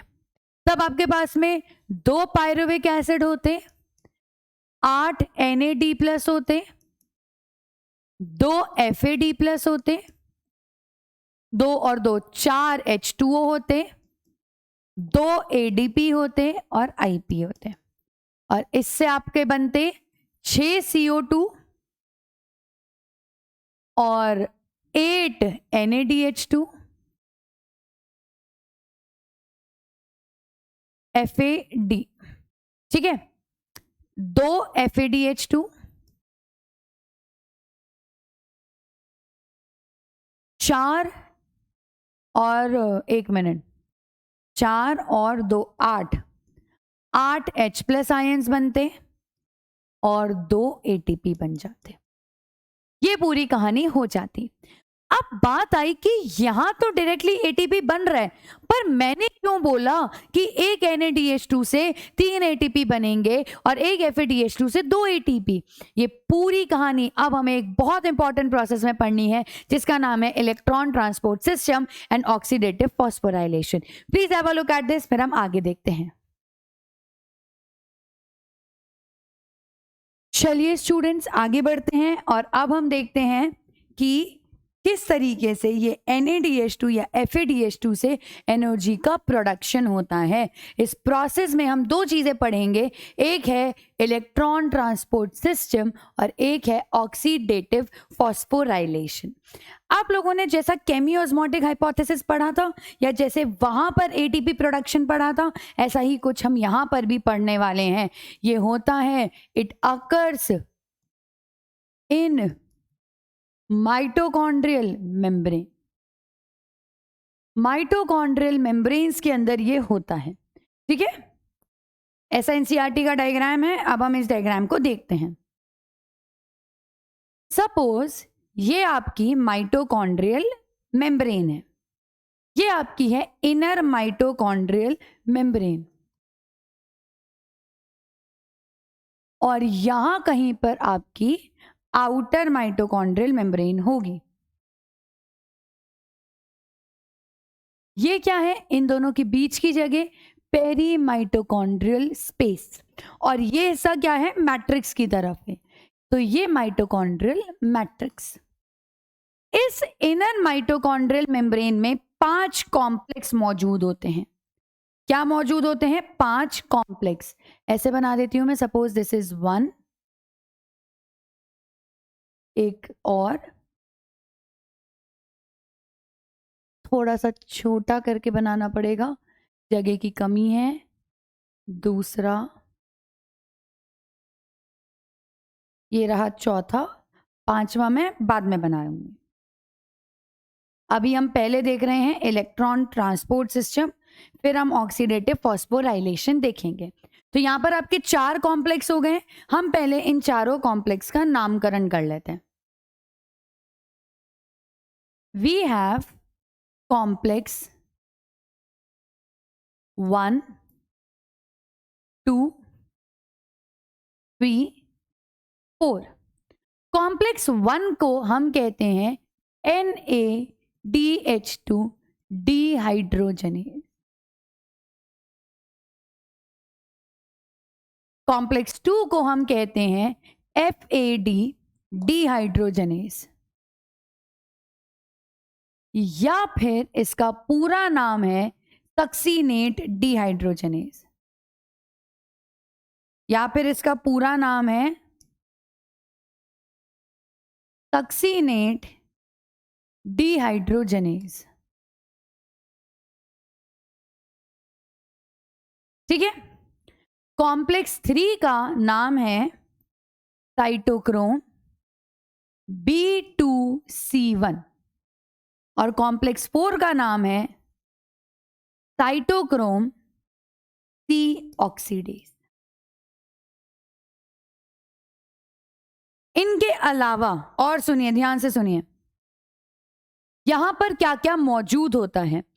कॉम्प्लेक्स 1 में आपको देखने को मिलेगा FMN FES, फ्लैविन मोनोन्यूक्लियोटाइड। यहां पर आपको देखने को मिलेगा FAD FES। यहां पर आपको देखने को मिलेगा साइटोक्रोम B, फिर FES, फिर साइटोक्रोम C1, और फिर आपको देखने को मिलेगा कॉपर, फिर साइटोक्रोम A, फिर साइटोक्रोम A3, फिर आपको कॉपर देखने को मिलेगा। इस तरीके से यहां पर अरेंजमेंट्स देखने को मिलते हैं। उसके अलावा यहां पर कुछ मोबाइल कैरियर्स भी हैं। मोबाइल मतलब मूव कर सकते हैं। जैसे कि सबसे पहले कैरियर का नाम है UQ, यानी कि यूबिक्विनॉन। जैसे वहां पे प्लास्टोक्विनॉन था, यहां पर यूबिक्विनॉन है। ये यूबिक्विनॉन जैसे ही इलेक्ट्रॉन्स एक्सेप्ट कर लेगा, रिड्यूस हो जाएगा यूबिक्विनॉल में। ठीक है, यूबिक्विनॉन रिड्यूस होके यूबिक्विनॉल बन गया। ये तो हो गया पहला कैरियर। दूसरे कैरियर का नाम है साइटोक्रोम C। पूरा नाम लिख देती हूं, साइटोक्रोम C। अब ये कहां पर मौजूद होता है? यूबिक्विनॉन 2 जगह प्रेजेंट होता है, बिटवीन कॉम्प्लेक्स 1 एंड 3। 1 और 3 के बीच में मौजूद होता है, और दूसरा मौजूद होता है बिटवीन 2 एंड 3। 1 एंड 3 और 2 एंड 3 के बीच में मौजूद होगा आपका कौन? यूबिक्विनॉन। और साइटोक्रोम मौजूद होता है बिटवीन कॉम्प्लेक्स 3 एंड 4। तो ये मौजूद होगा बिटवीन 3 एंड 4 के बीच में। क्या ये बात थोड़ी क्लियर हुई? एक और चीज, जो साइटोक्रोम सी है ना, यूबिक्विनॉन तो मेम्ब्रेन के अंदर मौजूद होता है। क्या कह रही हूं मैं? यूबिक्विनॉन तो मेम्ब्रेन के अंदर मौजूद होता है, लेकिन cytochrome C towards inter membrane space मौजूद होता है। प्रेजेंट बिटवीन या present in the inner membrane, inner mitochondrial membrane. लेकिन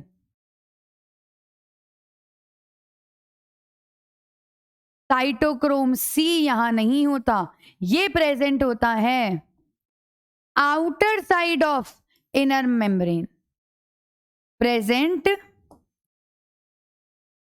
outer side of inner mitochondrial membrane. Present होगा साइटोक्रोम सी और यूबिक्विनॉन मेम्ब्रेन के अंदर प्रेजेंट है।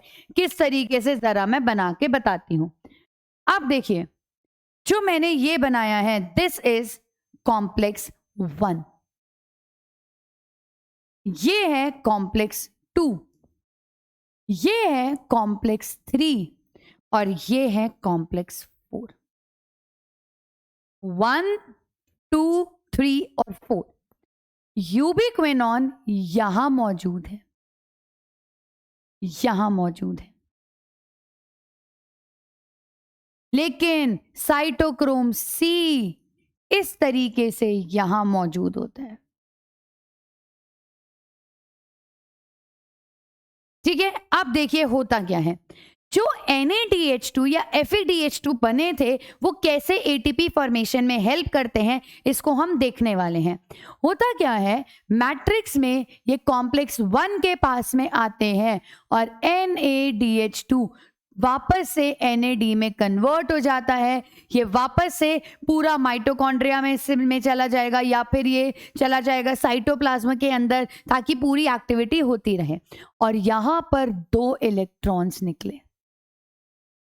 ये 2 इलेक्ट्रॉन्स 1 बाय 1 ट्रैवल करते हैं। कहां से कहां ट्रैवल करेंगे, चलिए जरा अब हम देखते हैं। सबसे पहले ये जाएंगे कॉम्प्लेक्स 1 में FMN के पास, फिर जाएंगे FES के पास। तो सबसे पहले ये इलेक्ट्रॉन गया FMN, फिर गया FES। FES से ये यूबिक्विनॉन के पास में जाते हैं, जो कि रिड्यूस हो जाता है और यूबिक्विनॉल बना देता है। ये लीजिए, यूबिक्विनॉन से यूबिक्विनॉल बन गया। अब ये जाएंगे कॉम्प्लेक्स 3 में, जहां पर मौजूद है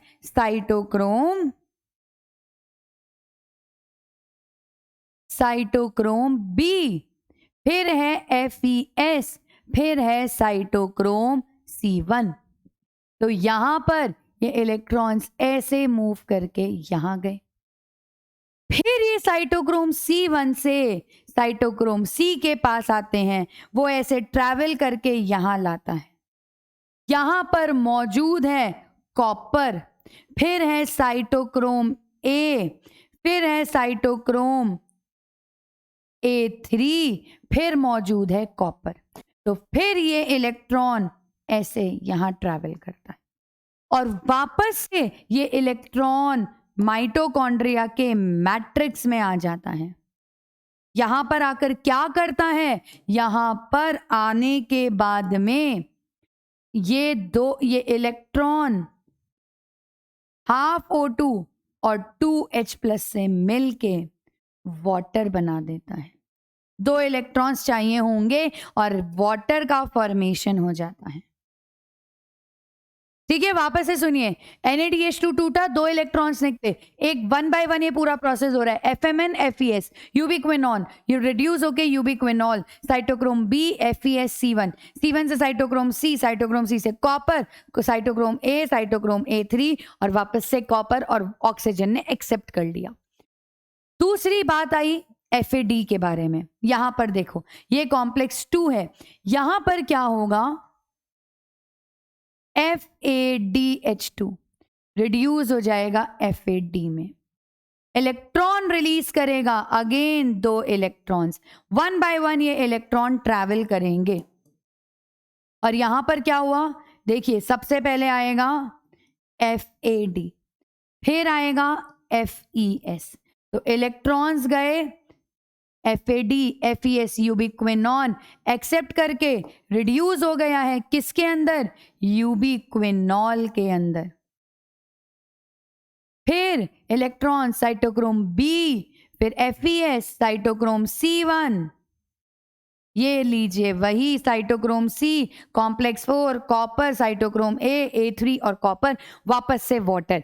इस तरीके से ये पूरा काम होता है, ये पूरी साइकिल रन करती है।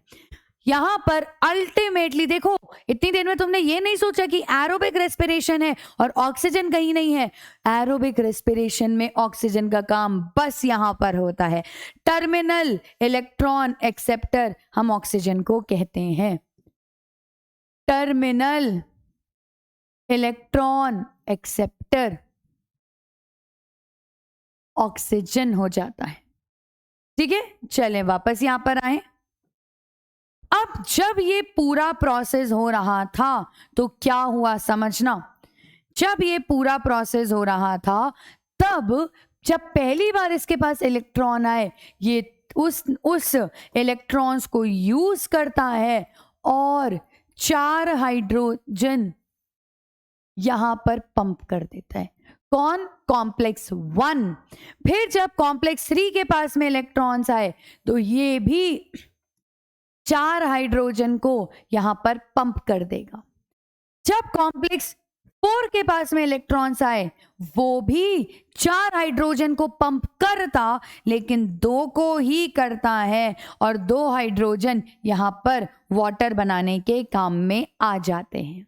कॉम्प्लेक्स 2 को इलेक्ट्रॉन्स प्रोटॉन्स पंप करना नहीं आता है, तो 4 हाइड्रोजन या 4 प्रोटॉन्स में कह सकती हूं। तो मैंने क्या बोला कि complexes pumping proton, complexes pumping proton from matrix to perimitochondrial space या पेरी मेम्ब्रेन स्पेस। किस किस ने किया, कॉम्प्लेक्स 1 ने किया, 3 ने किया, 4 ने किया, राइट। कॉम्प्लेक्स 1, 3 और 4। कॉम्प्लेक्स 1 ने किए 4 प्रोटॉन्स, इसने किए 4 प्रोटॉन्स, और कॉम्प्लेक्स 4 ने किए 2 प्रोटॉन्स।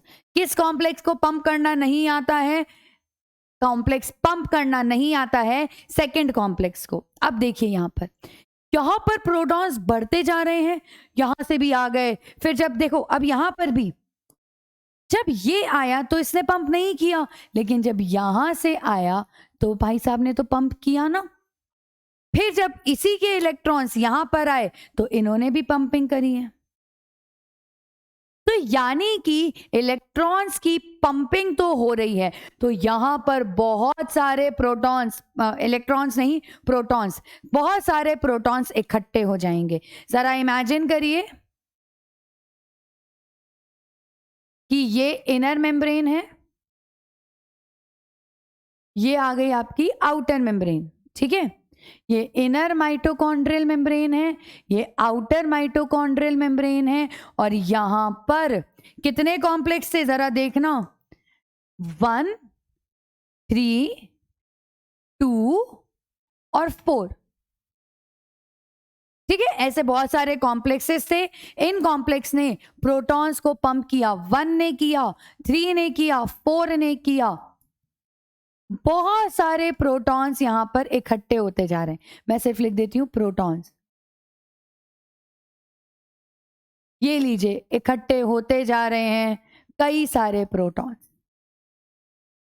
और यहां पर क्या हो रहा है, 2 प्रोटॉन्स को बार बार ऑक्सीजन लेता जा रहा है और वाटर बनाता जा रहा है। यानी कि यहां प्रोटॉन कॉन्सेंट्रेशन ज्यादा, यहां प्रोटॉन कॉन्सेंट्रेशन कम, तो हमें देखने को मिल गया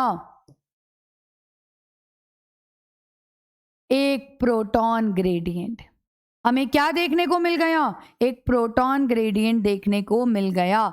ये मेम्ब्रेन के बीच में प्रोटॉन्स की कॉन्सेंट्रेशन ज्यादा, बाहर कम। ये प्रोटॉन्स अब यहां से बाहर निकलना चाहते हैं, भागने की कोशिश करना चाहते हैं, पर कैसे कर पाएंगे? आ ही नहीं पाएंगे। क्यों नहीं आ पाएंगे? अरे भैया, ये जो प्रोटॉन्स हैं, ये प्रोटॉन्स तो पॉजिटिवली चार्ज्ड हैं, चार्ज्ड मॉलिक्यूल्स हैं, और ये मेम्ब्रेन तो लिपिड की बनी हुई है। लिपिड तो चार्ज्ड मॉलिक्यूल से दूर भागता है। इसीलिए फिर एक कॉम्प्लेक्स यहां पर रेस्क्यू के लिए आता है। उस कॉम्प्लेक्स का हम नाम देते हैं F0 F1 पार्टिकल, और यही F0 F1 पार्टिकल ही हमारा क्या है? यही F0 F1 पार्टिकल हमारा 5th कॉम्प्लेक्स है। और अब यही F0 F1 पार्टिकल क्या करेगा? समझना ध्यान से। ये प्रोटॉन्स को बोलेगा तुम्हें जाना है, ठीक है जाओ। 2 प्रोटॉन्स को मैं एक बार में मैट्रिक्स में भेजूंगा, लेकिन उसके बदले में तुम्हें एक काम करना पड़ेगा। तुम्हें मेरे एडीपी और आईपी को एटीपी में कन्वर्ट करना पड़ेगा। एनर्जी का प्रोडक्शन करना पड़ जाएगा तुमको यहां पर। ये खुद अपनी एनर्जी क्यों नहीं बना लेता है? इसके पास में सब कुछ है। इसके पास में एडीपी मौजूद है, इसके पास में आईपी मौजूद है, इसके पास में इसको बनाने के लिए एटीपी सिंथेज एंजाइम मौजूद है, लेकिन ये एंजाइम इनएक्टिव फॉर्म में है। इसको एक्टिव फॉर्म में कन्वर्ट करना पड़ता है, उसके लिए एनर्जी लगती है, और जब ये प्रोटॉन्स यहां से यहां शिफ्ट होते हैं तब हम इसकी एनर्जी को यूज करते हैं और एटीपी का फॉर्मेशन कर देते हैं। इस तरीके से अल्टीमेटली NADH2 से एटीपी का फॉर्मेशन हो गया। यही है ऑक्सीडेटिव फॉस्फोराइलेशन। देखिए जरा, एक NADH2,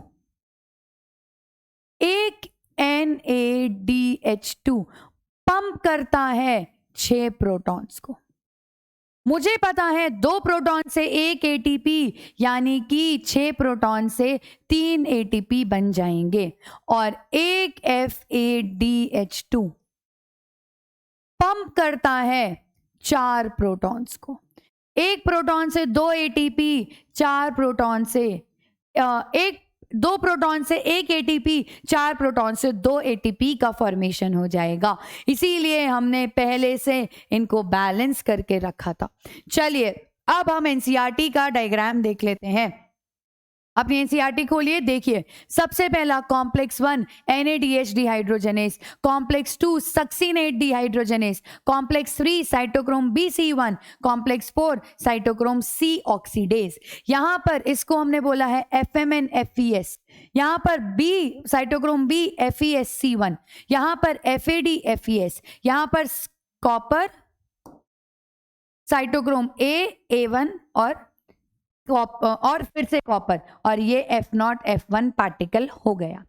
यहां पर जब NADH2 वापस से NAD बना तो 2 इलेक्ट्रॉन्स निकले, लेकिन एक बार में एक ही इलेक्ट्रॉन ट्रैवल करेगा।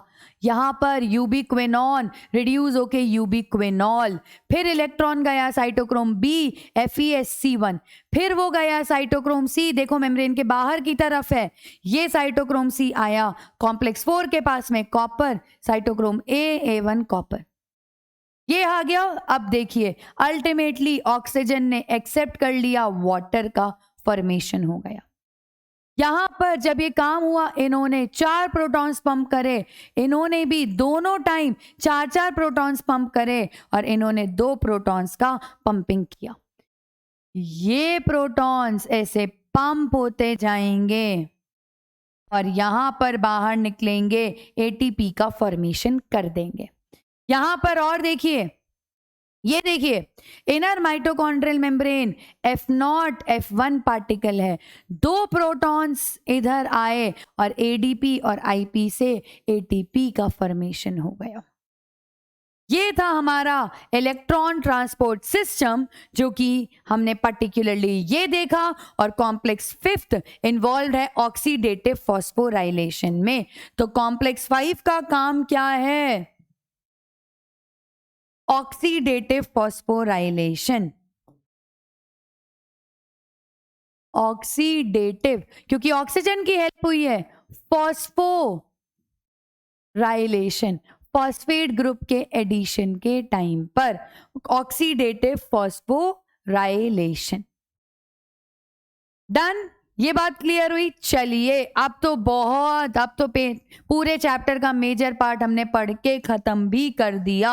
अब हम आगे आते हैं। रेस्पिरेटरी बैलेंस शीट ऑलरेडी मैंने बात कर ली है। अगर मैं ग्लाइकोलिसिस की बात करूं तो उसमें 8 ATP बने थे।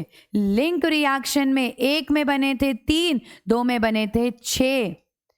क्रेब्स साइकिल की अगर मैं बात करूं तो 1 में बने थे 12, 2 में बने थे 24 और टोटल 38 ATP का प्रोडक्शन हो गया।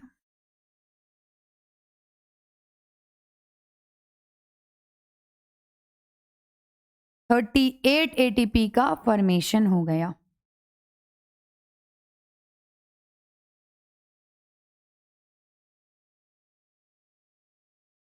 Done.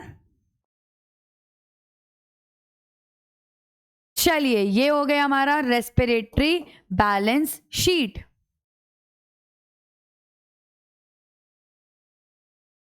Respiratory balance sheet, simple सी बात हो गई है। चलें आगे की अब हम बात करते हैं। नेक्स्ट बात आती है कि आप रेस्पिरेशन को क्या बोलोगे, कौन सा मेटाबॉलिक रिएक्शन बोलोगे। देखिए, आपकी बॉडी में जितनी भी रिएक्शंस हो रही हैं उन सबको हम मेटाबॉलिज्म कहते हैं। मेटाबॉलिज्म 2 तरीके का हो सकता है। या तो पहली चीज, कोई बड़ी सी चीज थी, वो छोटे छोटे टुकड़ों में डिवाइड हो गई,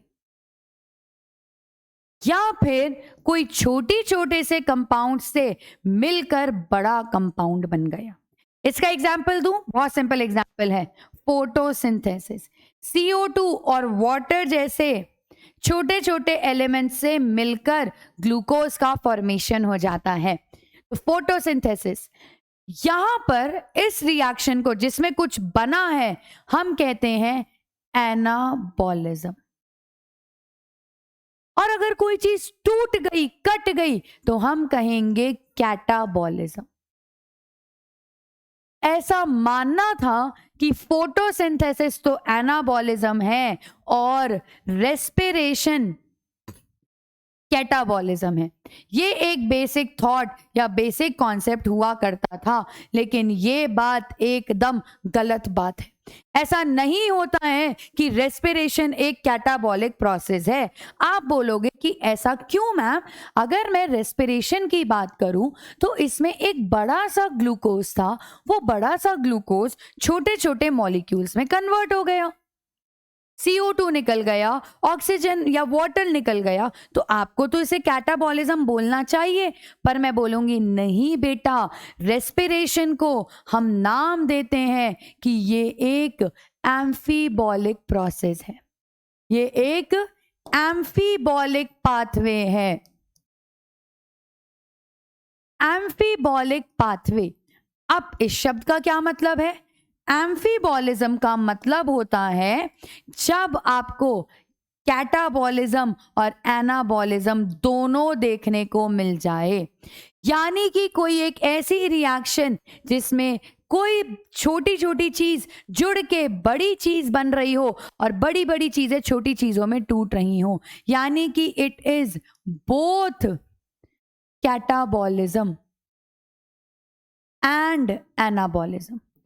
एक्चुअली में यहां पर जब रेस्पिरेशन होता है तो कई सारे ऐसे इंटरमीडिएट प्रोडक्ट्स बनते हैं जो कि एनाबॉलिज्म का काम करते हैं। क्या कह रही हूं मैं कि यहां पर कई सारे देखो, ये कैटाबॉलिज्म है, ये तो तुम्हें पता है। एनाबॉलिज्म भी कैसे है ये मैं समझा रही हूं कि कई सारे इंटरमीडिएट प्रोडक्ट्स का फॉर्मेशन होता है। ये इंटरमीडिएट प्रोडक्ट्स फर्दर एनाबॉलिज्म का काम करते हैं। ये फर्दर एनाबॉलिज्म का काम करते हैं। तो भैया एक रिएक्शन में एक ऐसी रिएक्शन हुई जिसमें एक ऐसा कंपाउंड बना जो कि एनाबॉलिज्म का काम कर रहा है, तो कैसे आपकी हिम्मत कैसे हुई कि आपने उस रिएक्शन को कैटाबॉलिज्म कह दिया? आप उसको कैटाबॉलिज्म नहीं कह सकते, इसीलिए हमने नया नाम रखा एम्फीबॉलिज्म। एम्फीबॉलिज्म में कैटाबॉलिज्म और एनाबॉलिज्म दोनों देखने को मिलता है। चलिए अब हम आगे बात करते हैं कि क्या सिर्फ और सिर्फ ग्लूकोज का ही रेस्पिरेशन होता है, क्या किसी और कंपाउंड का रेस्पिरेशन नहीं होता? तो ये बात गलत है स्टूडेंट्स।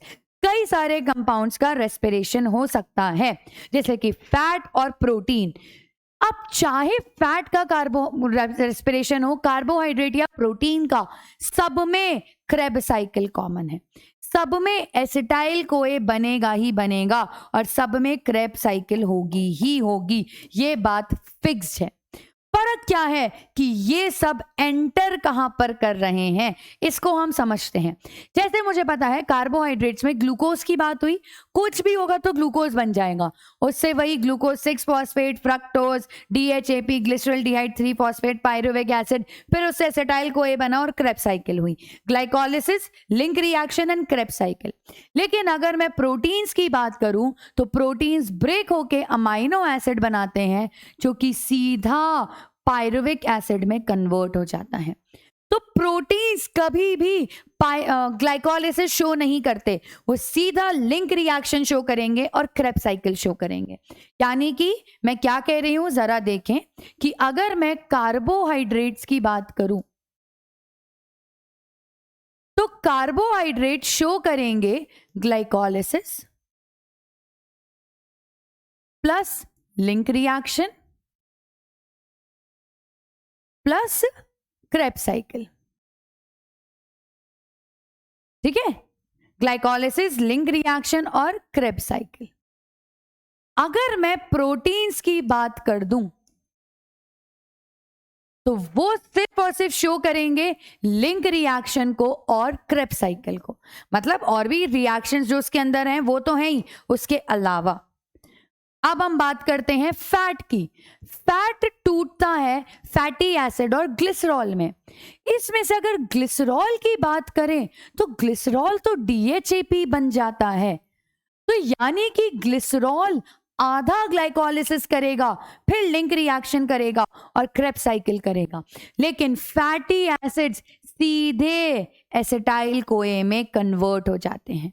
यानी कि अगर हम फैट्स की बात करें तो हमें दोनों बातें अलग अलग करनी पड़ेंगी। एक तो हम बात करेंगे ग्लिसरॉल की, तो ग्लिसरॉल क्या करेगा? Half glycolysis plus link reaction plus Krebs cycle.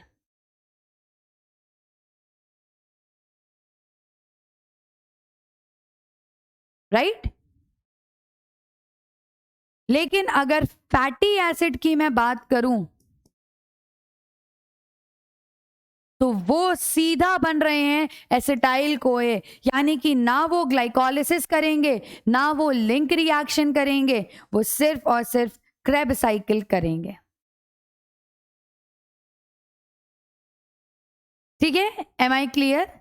ये बात आप लोगों को समझ में आई कि और भी कंपाउंड आपको रेस्पिरेशन करते हुए दिख जाएंगे, लेकिन सब में फर्क किस चीज का होगा? सब में फर्क होगा कि एग्जैक्टली वो किस स्टेज पर इस साइकिल को एंटर कर रहे हैं। That's all. ये क्या हुआ?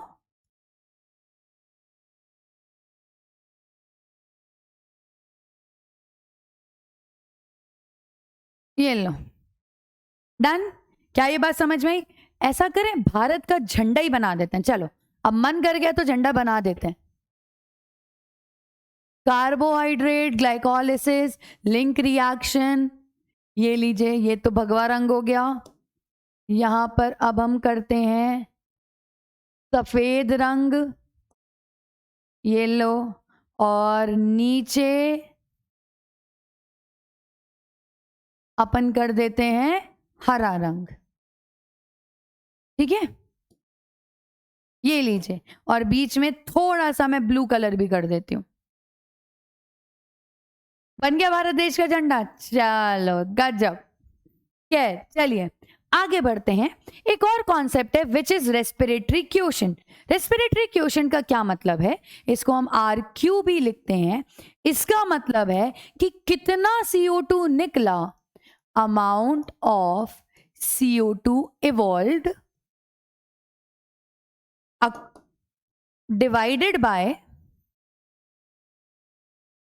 divided by amount of oxygen used, amount of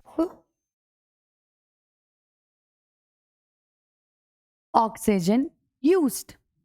कितना ऑक्सीजन यूज करने पर कितना CO2 इवॉल्व हो रहा है, इसको हम रेस्पिरेटरी क्वोशेंट का नाम देते हैं। यहां पर अगर जैसे मैं बात करूं, ग्लूकोज का ब्रेकडाउन करते हैं, ठीक है। C6H12O6, यहां पर ऑक्सीजन आया, बन गया CO2 और वाटर। 6 कार्बन थे, 6 ऑक्सीजन हो गए, 12 और ये 6। अब कितने हो गए? 12 और 6 18, 6 तो यहां पे गए, ये रहे। यानी कि अगर मुझे RQ निकालना हो तो वो क्या है? Amount of CO2 evolved upon amount of oxygen used. CO2 कितना निकला है? 6 यूनिट, 6 CO2 अपॉन 6 ऑक्सीजन, यानी कि 1। यानी कि मैं ऐसा बोल सकती हूं, RQ की वैल्यू लिख रही हूं मैं, RQ of carbohydrates is equals to 1। ऐसे ही NCERT ने देखो RQ बता रखा है, ये पूरी रिएक्शन CO2 का निकाल के बताया है और ट्राइपामेटिन का भी निकाल के इन्होंने बताया है, और कितना? 0.7 आया। तो दूसरा RQ लिख देते हैं, RQ ऑफ फैट्स 0.7। साथ में NCERT ने RQ ऑफ प्रोटीन्स भी लिखा है, विच इज 0.9। ये तीनों के तीनों RQ की वैल्यू आप लोगों को बाय एनी मीन्स याद करनी है। ठीक है, RQ की वैल्यू याद होनी चाहिए। मुझे पता है तुम लोगों को दिक्कत हो सकती है, तो मेरे पास में इसकी जुगाड़ है। देखो, कार्बोहाइड्रेट का तो 1 है, याद करने में कभी प्रॉब्लम नहीं होती। फैट का देखो, फैट को लिखते कैसे? F, right? फैट F से शुरू होता है। F की मिरर इमेज बनाओ ऐसे, तो आ गया 0.7। सिमिलरली प्रोटीन को लिखो, P से शुरू हुआ, P की मिरर इमेज बनाओ, P उल्टा हो गया ऐसे, ये लो प्रोटीन। कार्बोहाइड्रेट, फैट्स और प्रोटीन्स, इस तरीके से आपको ये याद हो जाएंगे। एंड विद दिस स्टूडेंट्स, हमारा आज का ये चैप्टर भी खत्म होता है। हम लोगों ने इस स्कॉलर्स बैच की सीरीज में बहुत आगे हम लोग आ गए हैं। कहाँ लिविंग वर्ल्ड से शुरुआत करी थी, पहली यूनिट, दूसरी यूनिट, तीसरी यूनिट, और आज हम हमारी 4th यूनिट के बारे में बात कर रहे हैं। उसके भी 2 चैप्टर्स हमने कर दिए हैं, यानी कि photosynthesis and respiration. Now we guys will meet in the next class with a new chapter. Till then, thank you and have a very happy learning students. बढ़िया स्वस्थ रहिए, मस्त रहिए, please take care of your self and happy learning.